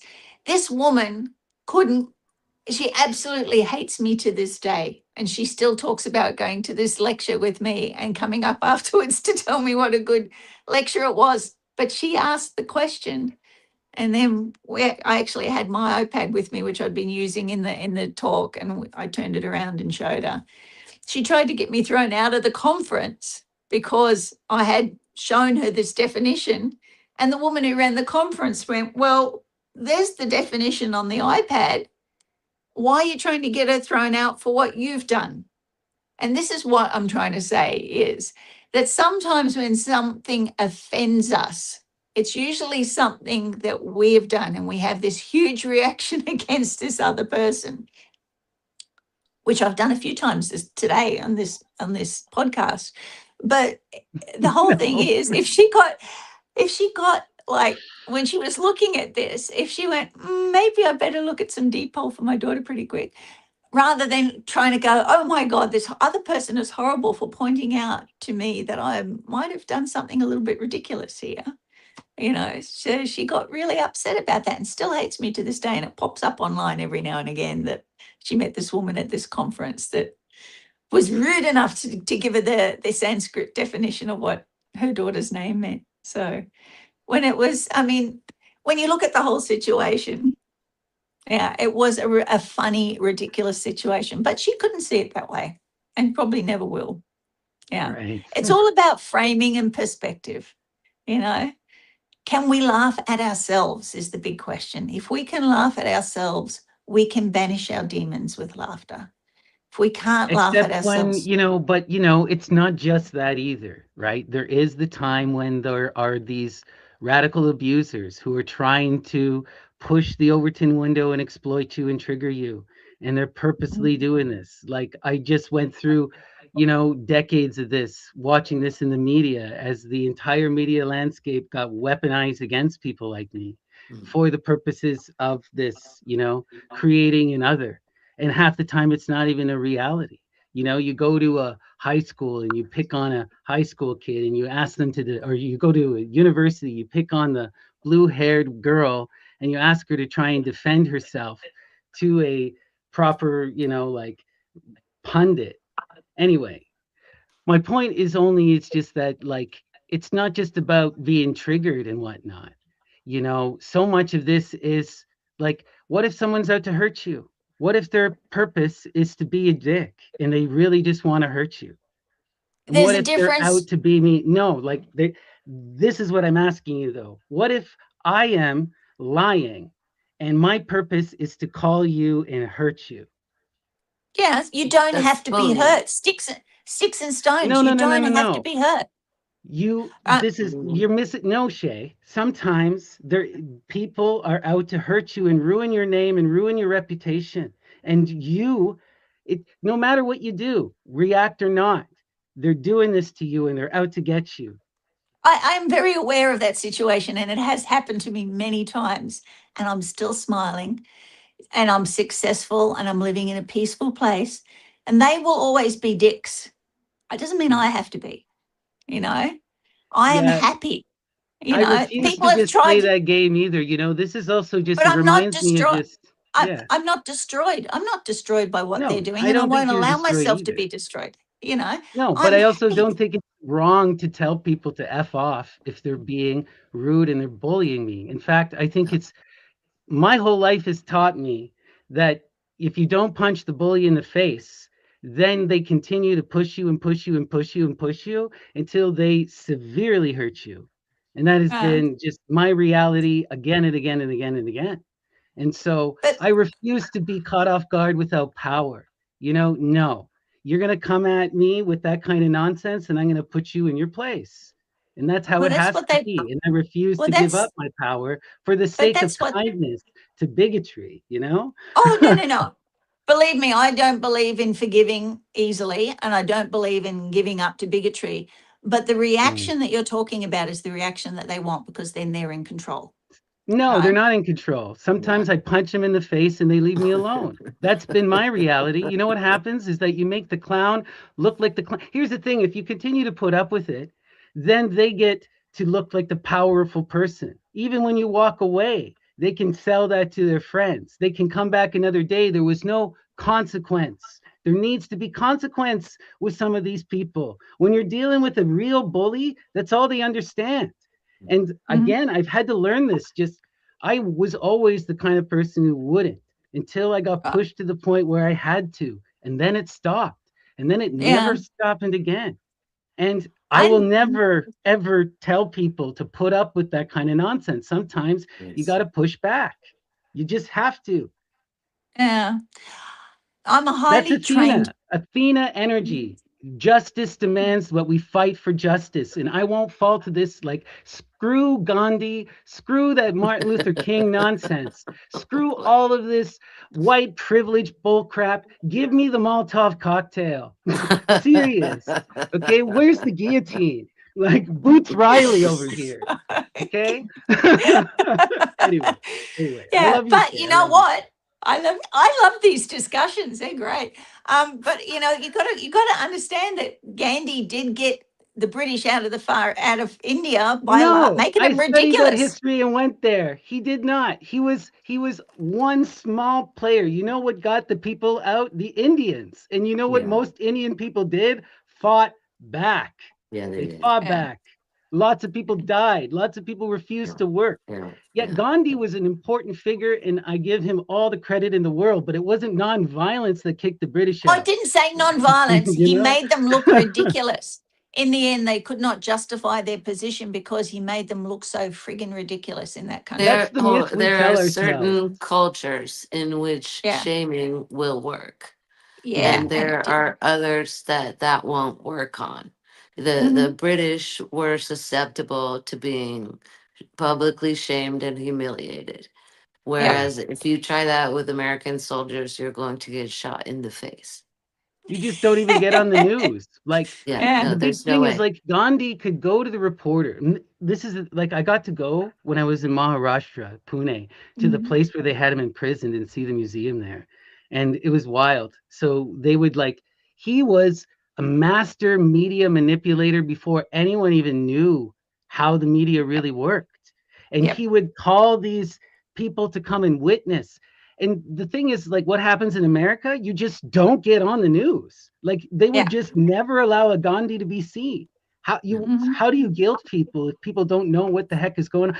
The Or billionaires if they bought have TikTok and no silenced it. shame, they You have know? no guilt, they have not been brought up in a society that is Yeah, constantly shaming and guilting each that's other true. every time they turn around, then it's a whole different language. That's also true. You're not drawing on anything, you're just smacking someone in the face and they're gonna Yeah. smack you back.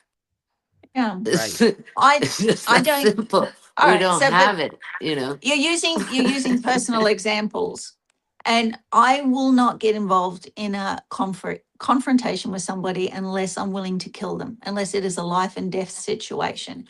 And that doesn't mean I'm a passive resistance kind of person.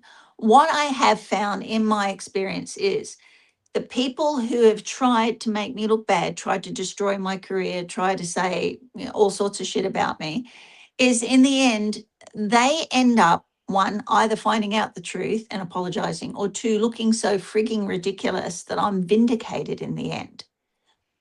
And that is something that I do magically, is like in the end, turn their energy around. So it goes back against themselves. Oh, we Right. do that all That the is time. very, very easy to do magically. Yeah, it And is. and and they end up being the one that suffers worse. But I'm not going to give them the gift of my aggression or letting them know that they've even gotten to me.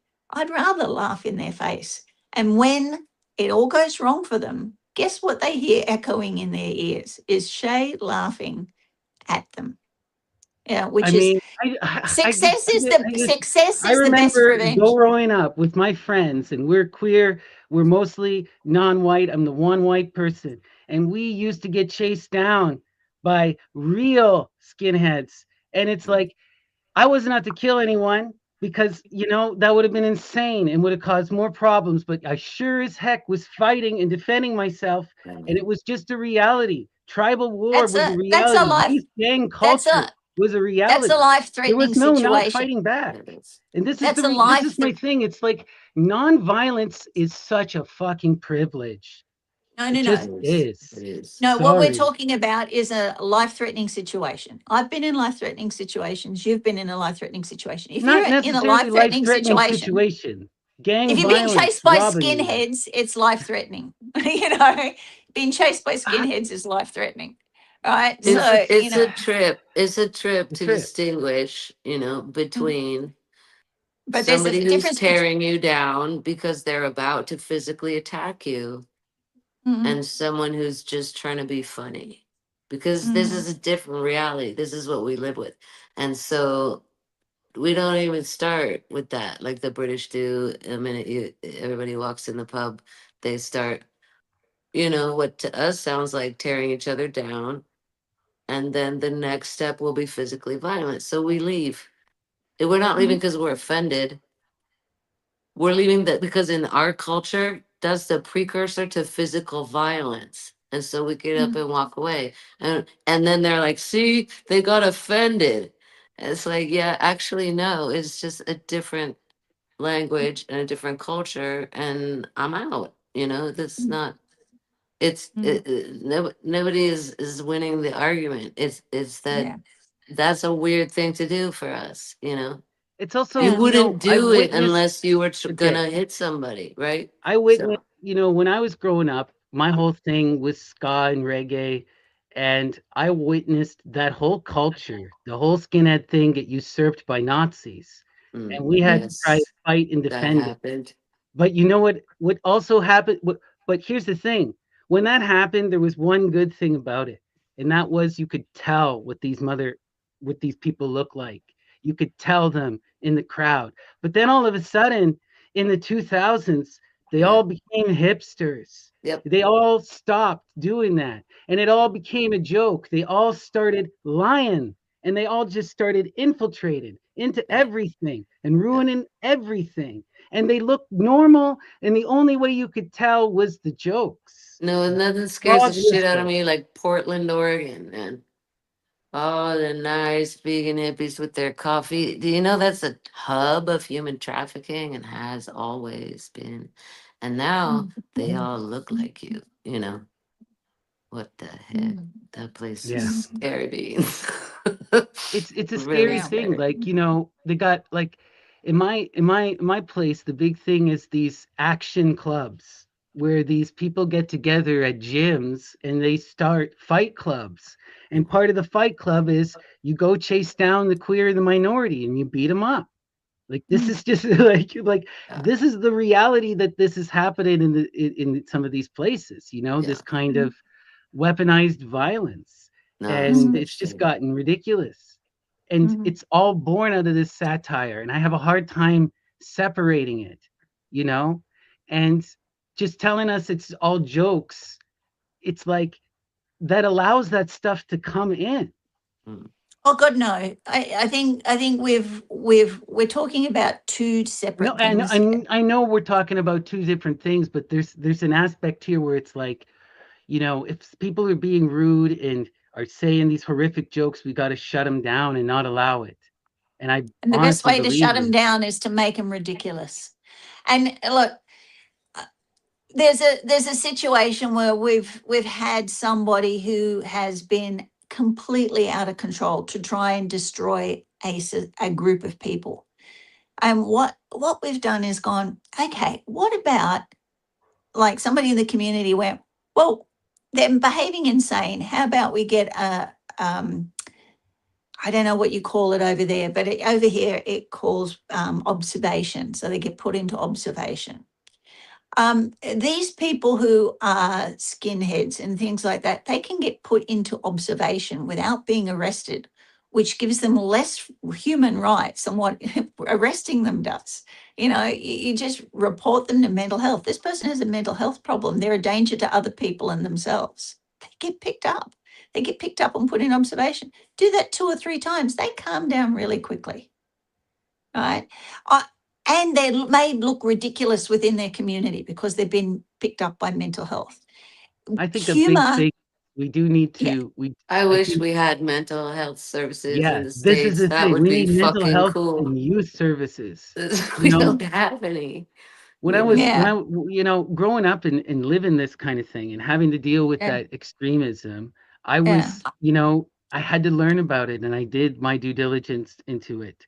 And the people who I met who got out of it and the literature all confirm it's almost always young men from broken families who don't have support. They don't have family support, they don't have options. And then these groups, they give them identity.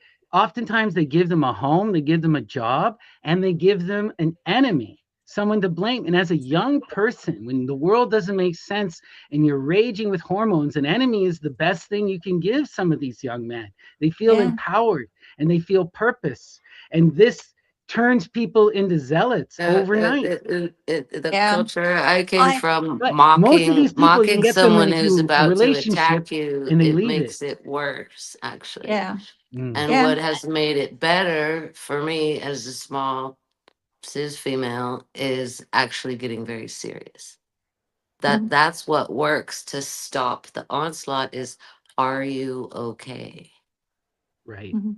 Yeah. You know what I find, like, you got to get people in community. It's love and Yeah. community that takes people out of this. It And takes this people Yeah. is out And of where it. 100%, this renewed like 100% death penalty for sex offenders, etc.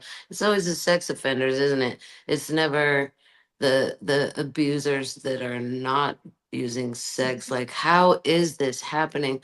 All of a sudden, you find people that marched against the death penalty. All of a sudden, they're for it, and this is where they're completely missing it. There is no sex abuser that wasn't sexually abused. It would never, oh it yeah. doesn't happen. And so Mm, it actually doesn't break the chain. And that's the problem with this reintroduction of capital punishment that we have in the States and in China. mm. Going back to Absolutely. what you were saying there, Snappy, you know, you were describing basic cult inculcation. You know, people get put into a cult that way, whether it's Jehovah's Witnesses or whatever. You know, they take vulnerable people, they give them a community, they isolate them from the other community, and you blame these Yeah. people. Basic cult 101.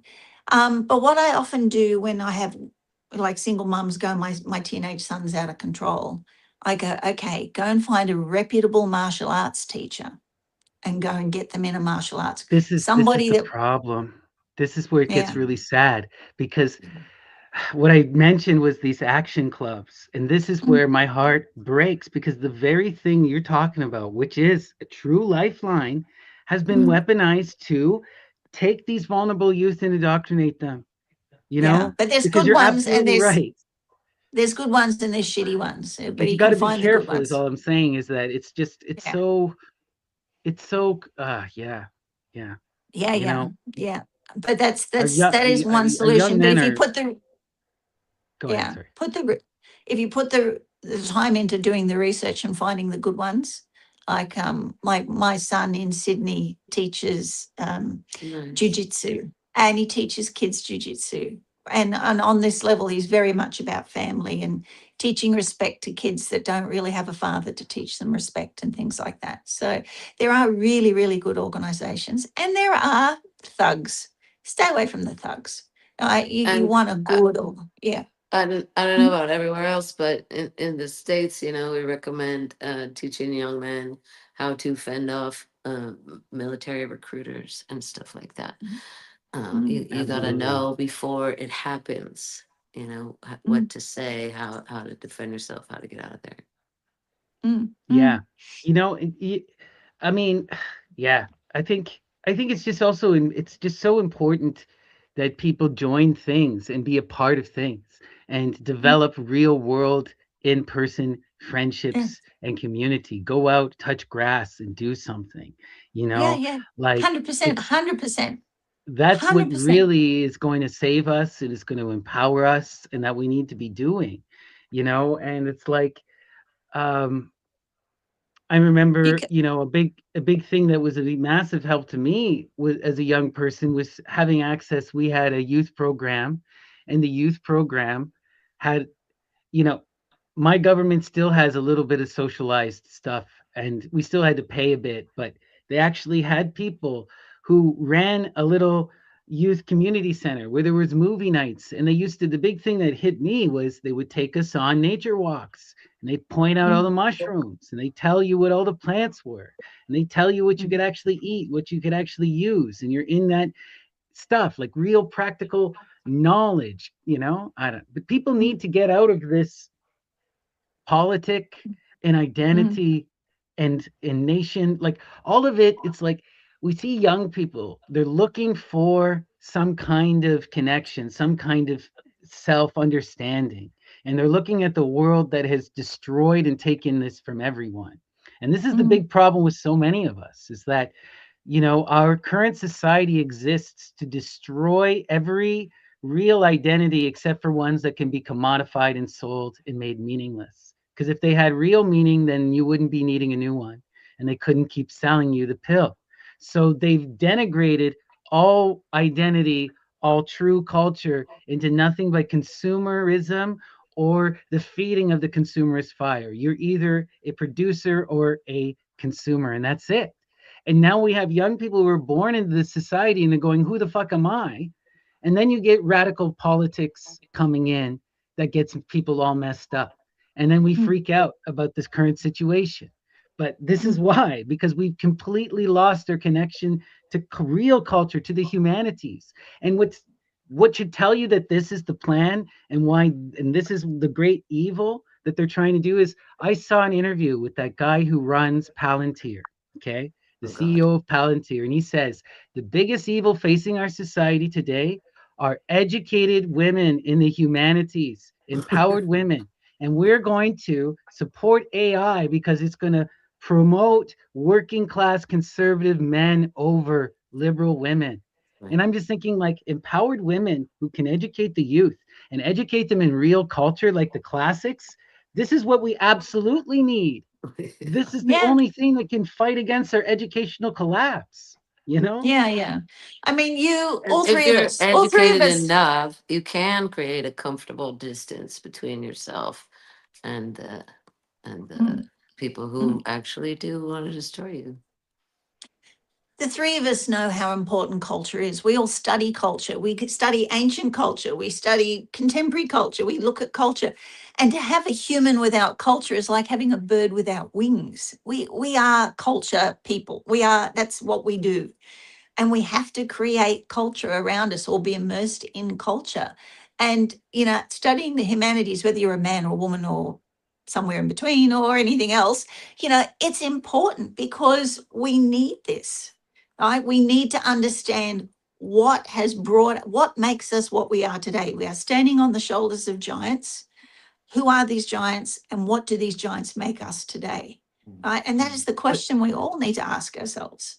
Yeah. But isn't That's it what I so much like better about if I this. could sell you a digital culture that has no real world implications that you can just keep in the digital realm and keep spending money on, obsessing, Mm, devoting your time, devoting your energy to, creating and manifesting in this secluded virtual world away from the rest of us where we get to live and control you?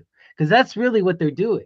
It's mm, not like people, you're right, are always going to be cultural, but what have they done? They've taken our youth and they've taken our culture and replaced it with consumer garbage, with pure Well, but fantasy. that's when Now, you need real a art artists will still club and be a able to book work within club and this, but they also they're working against the stream of capital trying to dominate them, you know? mm, Sorry, I didn't mean to it's interrupt. challenging for mm, every teacher mm, to allow that space to just be empty. mm, mm, When you bring someone to their creative energy and to actually creating something, and don't tell them what to create. mm, Just you have to learn, everybody has to learn how to zip it at that point and not try to fill that space we've created with mm, Jesus or any mm, other or Athena or any other trip, just allow that amorphous, mm, chaotic precursor to the creative impulse, allow it to be free. Like what could possibly go wrong? Western civilization is already falling. There's nothing you can do about it. there's mm, there's no one to blame. These are cycles. All you have to do is wait for the cycle to complete. But no, we have to try to bomb it or put something in it or feed it mm, a We have to be the narrative seed. or make We your have to be kid the think seed like that can you or water whatever. Just leave the it, mm. cycle. you know. And you've got to be around people. I mean, like I was thinking the other day, like I do art, I do music. I'm a creative person. I love creating. And my creativity gives me an income now because I've been creative for so long. But I've never learned to read music. I've never been to art school. But people who have learned to read music and been to art school like my music and like my art. And the way that I learned it was simply by being around people that did art or music, and I absorbed it. Like I used to have a music store, and some of the best musicians in Australia would come in and buy instruments. And being around it all the time, you start to absorb this and you start to want to produce something in this field. You want to create value in this field. And again, you're not going to get it unless you actually get out of a room and go and spend time with somebody else who's doing some stuff like this. If there's anything that people love out there, go and find a group of people who are doing it and hang There are around them for a while. always musicians. There are always theater nerds, and they're the better time, guarantee it. Yeah. Yeah, just go and hang with them. Go and hang with some people for a while. And if you are just in one group, get out of that group for a while and go hang with a different group. The Right? hiking nerds, the camping nerds are really cool. Hmm. Yeah. Right. And the good You know, good thing about the line is being online is you can find these groups, but then don't just spend time online with them. Get out, go and spend time with them and absorb it, because you get it by just being with other people. You absorb culture. right. You And just also recognize the moment in history that we're in, so that we're in a Mm, really lucky 1% window where, yeah, on one hand, all the media that is being produced is fake, but also at the same time, we have access to all of the classics that have ever been written. And that's not going to last for very much longer, you know? But, you know, I remember like talking to my professors in university. They were like, mm, I had to go to university to get access. There mm, was a time when you couldn't get the academic work. You weren't allowed to read a lot of these mm, classics. Now you can just get access to every single thing at the top, at the tip of your finger, especially if you're creative and you're mm. willing to push against the system. You can get everything and Yeah, take advantage. We like can I really, was, you can teach yourself. Now is an autodidact read, you know? I like this. Like there's a new translation of some new texts, that goes, it's a companion to the Greek magical papyrus. And I've been doing some Hermetic workings. That quote that I sent you earlier was out of this online. I went Mhm. through it and I was like, where'd it come from? Came from this book that's sitting in my lounge room. But it's like, this is released in 2018. It's already accessible, completely accessible and indexable online. It's just like that never happened before. For something to become a classic, you had to wait. Now it's like you can go and get that from the University of Michigan, and And you can now go you and get. have to check the pages of each copy that you find online, because a lot of them have been edited Mhm. and Changed. changed. So this is what That's why it's Leslie's sitting there. referencing. I went and got it and checked it, so it was good. I mean, it's so far it's been only happening. It's only been reported in very small instances, and there's been backlash, but they're trying to silence it. So Amazon has been updating the content of earlier books to correspond with advertising. So there was a famous incident that blew up a couple of weeks ago, where a person saw them advertising TikTok in a book that was written in the 90s, where references to certain things were edited in order to reference TikTok. It's Yeah, like Blockbuster. When everybody found out that Blockbuster was editing their movies, they got really mad. yeah. So this is the reason why you want to still go get those physical classical copies, right? The books we And can they still get. feel So a good and lot they of these smell classics you can good. still Books, get. actual books. I Yeah, know. I mean, I'm smell good. I I'm got I such got the a. allergies here. No, they Mm, I mean, I'm such a bookophile. I really am. I could just Me sleep in the middle too. of a whole pile of books. I'm quite happy with Oh, I love books. I that. just wish they loved me, and they Oh, weren't so hard to darling. keep undusty. Yeah. You know? um, Yeah.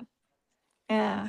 Oh, But what a yeah. great discussion. What a great Yeah, discussion. lots of I fun, think guys. yeah, man. Yeah, and I mean, I think we've really like over this period of these weeks, had a pushback about what chaos is, chaos magic, chaos mathematics, chaos, and what it is and what it isn't, and what it can do, what it can't do. I think it's been a really like if people are following this, I think they've got a good, really good grounding and a good idea of what it practically means, not just theoretically means as well.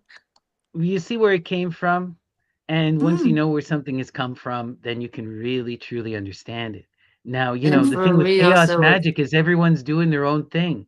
And there's mm, a million different systems out there, right? So mm, mm, some people's experience will be radically different than the things we said here, mm, but mm, that's the fun and the yeah. beauty of the real essence to me of chaos magic is it's play, and it's mm, recognizing the absurdity and mm, taking control of your own ego, and trying mhm. to take control of reality through the use of your ego you know And for me, what's great about these deep dives is it really you really find out why you think what you think, and the whole thread of history that brings us to now, and Mm, why we're thinking what we're thinking now, and we don't even yeah, know that Eliphas Levi is renting space in our head, and we didn't even know that, right?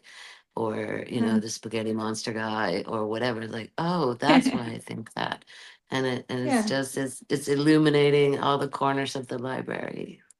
yeah, and to have this these yeah, other perspectives, like I would never have thought of Eartha Kitt as a chaos magician before today. Thank you, Of Dion. I course, would never have when you thought of think that. about it, though, of course she was, and of she course. really came from nothing. Her magic had to work, and so Yeah, Right. you and it know did, and it that she did. was doing it. Yeah. She had a great life, manifested a great life for her family, traveled the world, was called the most exciting woman in the world, conquered the world. She conquered the world. She did good. Absolutely. Absolutely. Right. The real essence of that chaos magic is just being able to create your own system, to create your own reality. And we see this in so many empowered artists across history. And I think the other big thing is just recognizing that the influences and your own personal beliefs, right? Mm, Chaos magic tells you to take a step back and go, are you just proving your own ideas? Is this what someone else is telling you about yourself? Take that mm, moment to really sit, and a lot of philosophy will do that, but this is the central thing of chaos magic, and they're hammering it over your head every step of the way.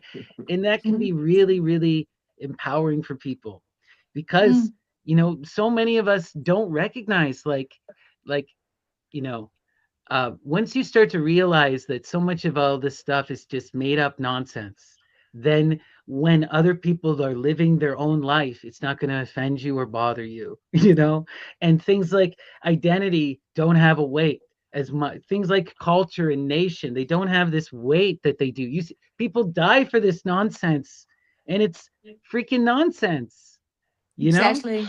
Sad. Yeah. But Mm, here's the thing. It's like, I mean, sometimes, yeah, I don't know. We just need to recognize this. Like, I did this big deep dive with the guys from Stone and Serpents because they were asking me about the Saturnian magic and mm, how did, what's going on with the Christian stuff and how did it become Saturnian? yeah. And to me, it's it's that fear of death and that playing into belief. And this is the big Mm, thing that chaos mm, magic and Discordianism can give you and empower you, is that you can recognize how freaking evil and gross belief is and how gross fear is and what it mm, really does to people. And when you reject that, mm, you can't reject belief. Belief is a part of human nature, but you can utilize it. You can make it a part of your reasoned experience. You can color your own reality tunnel. You can paint it any bloody way you freaking want to, and you can put on someone else's, wear it for a moment and try on mm, another. mm. Yeah, I've been really enjoying Stones and Serpents. That was a good interview, Snappy. One, Yeah, it was. because it's sharpening my Spanish. I'm still determined. Like we had a documentary planned before lockdown to go and do the Camino and trace a lot of the magical traditions. There's actually a lot of stuff that looks like it's entered Greek culture from that Spanish region. So we were going to go and not just, oh, I'm walking across the Camino. Hey, look at me, aren't I great? But we want to go to specific spots while we're walking and look at where these bits of culture came from. And yeah, so it's sharpening my Spanish. And the fact that he's just done a documentary as well is really inspiring. So it makes me go, I've got to get back and do this. Got to get back to my project. get Oh back yeah, to those it, do guys it are again. so inspiring because the Yeah, amount of effort that they are doing, it's like yeah, astronomical. Because yeah, and they're doing a podcast and a live show on top of it. Go support yeah. Stones and Serpents. Oh yeah, yeah. And if I like, we went to England and we got to meet Old Boy. So if we go over to Spain, I'll definitely Yay. catch up with him too. Yeah, it'd be I Great. great. thought they were in Chile.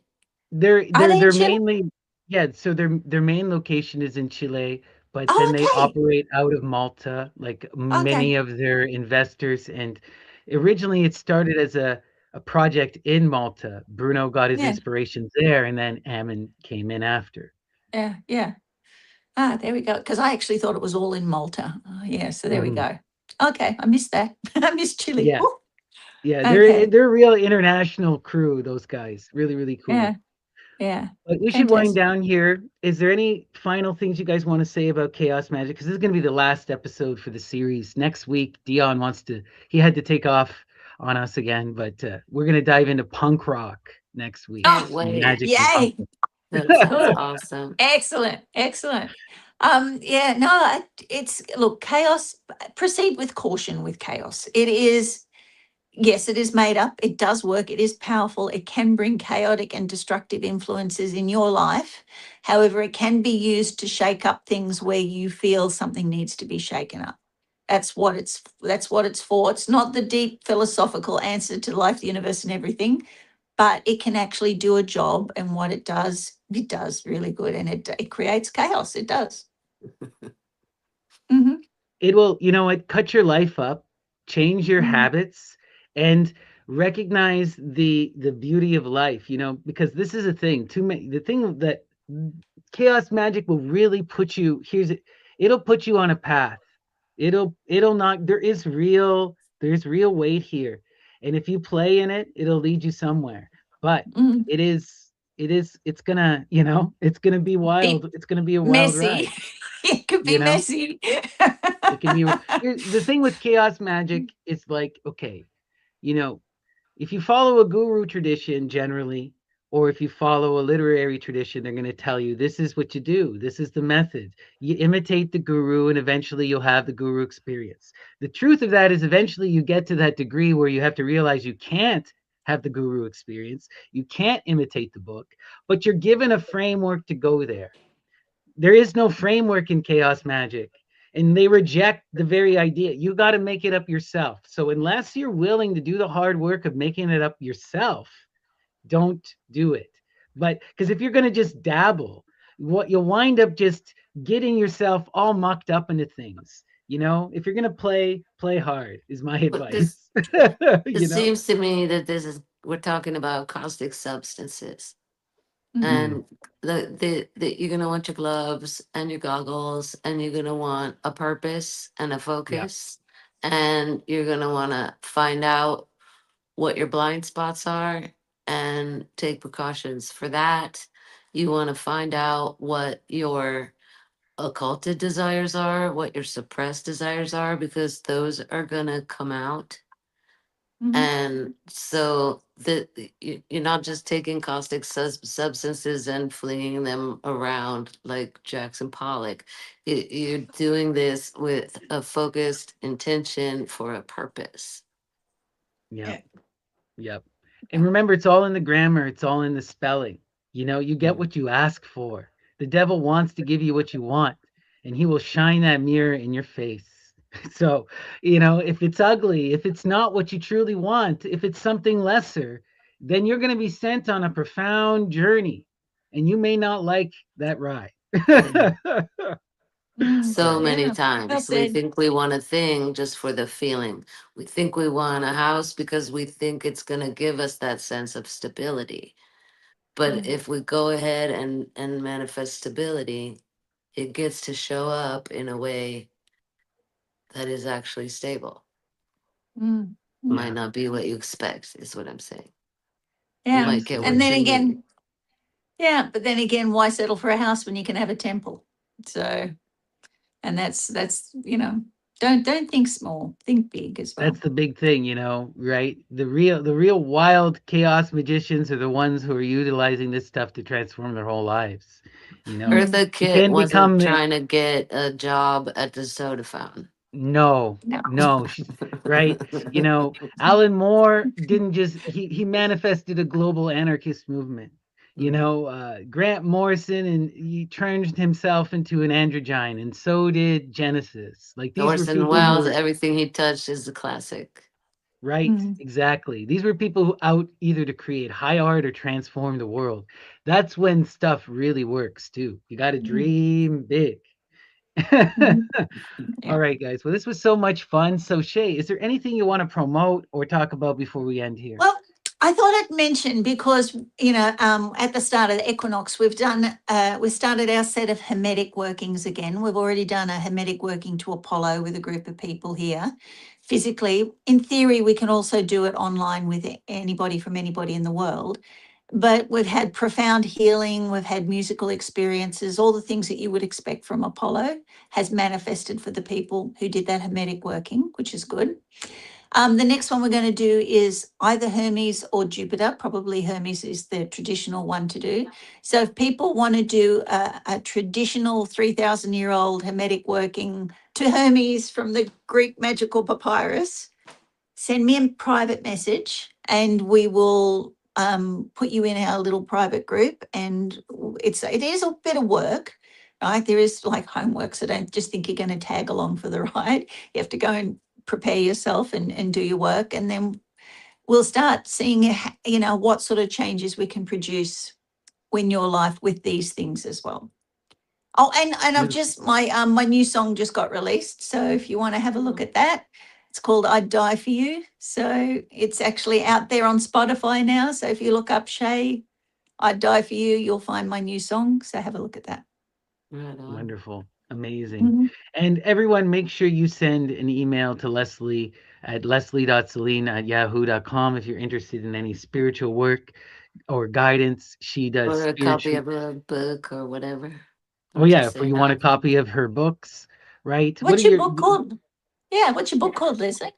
Well, there's a trilogy that I wrote years ago that is the Ariadne Dreamtime Network of Unassuming Psychic Assassins. And book one is called Song of the Siren. Book two is Children of Samaran. And book three is The Peace. And those are violent and sexually explicit, but Becoming Numa isn't. Becoming Numa is nice. And it draws on the Greek tradition, takes place in Etruscan territory in 735 BCE. And so I can send you book one of that, and I'm working on book two right now. Beautiful, Beautiful, beautiful. beautiful. But there's Amazing. nothing wrong with being sexually explicit and violent. I mean, we do Oh need that no, too. I had a wonderful time writing that Right. trilogy. But we do want to give a trigger warning in case people aren't prepared. No, this is a lot of people. That's not what they're looking for. But I was tickled, by how the people. No one complained about the violence. Wow. Just the sex. Oh dear. Oh dear. Tells you so Dear, oh much, dear. right? All right. Well, this was so amazing. Thank you guys so much. Really had a lot of fun. Everyone go subscribe to Shay at Magic Magazine and make sure you email leslie.selene@yahoo.com. And we'll be back next week with Dion for our first episode into punk rock. So tune in for that. Yeah. All right. Take care, everyone. Peace. Bye bye. Bye. Bye.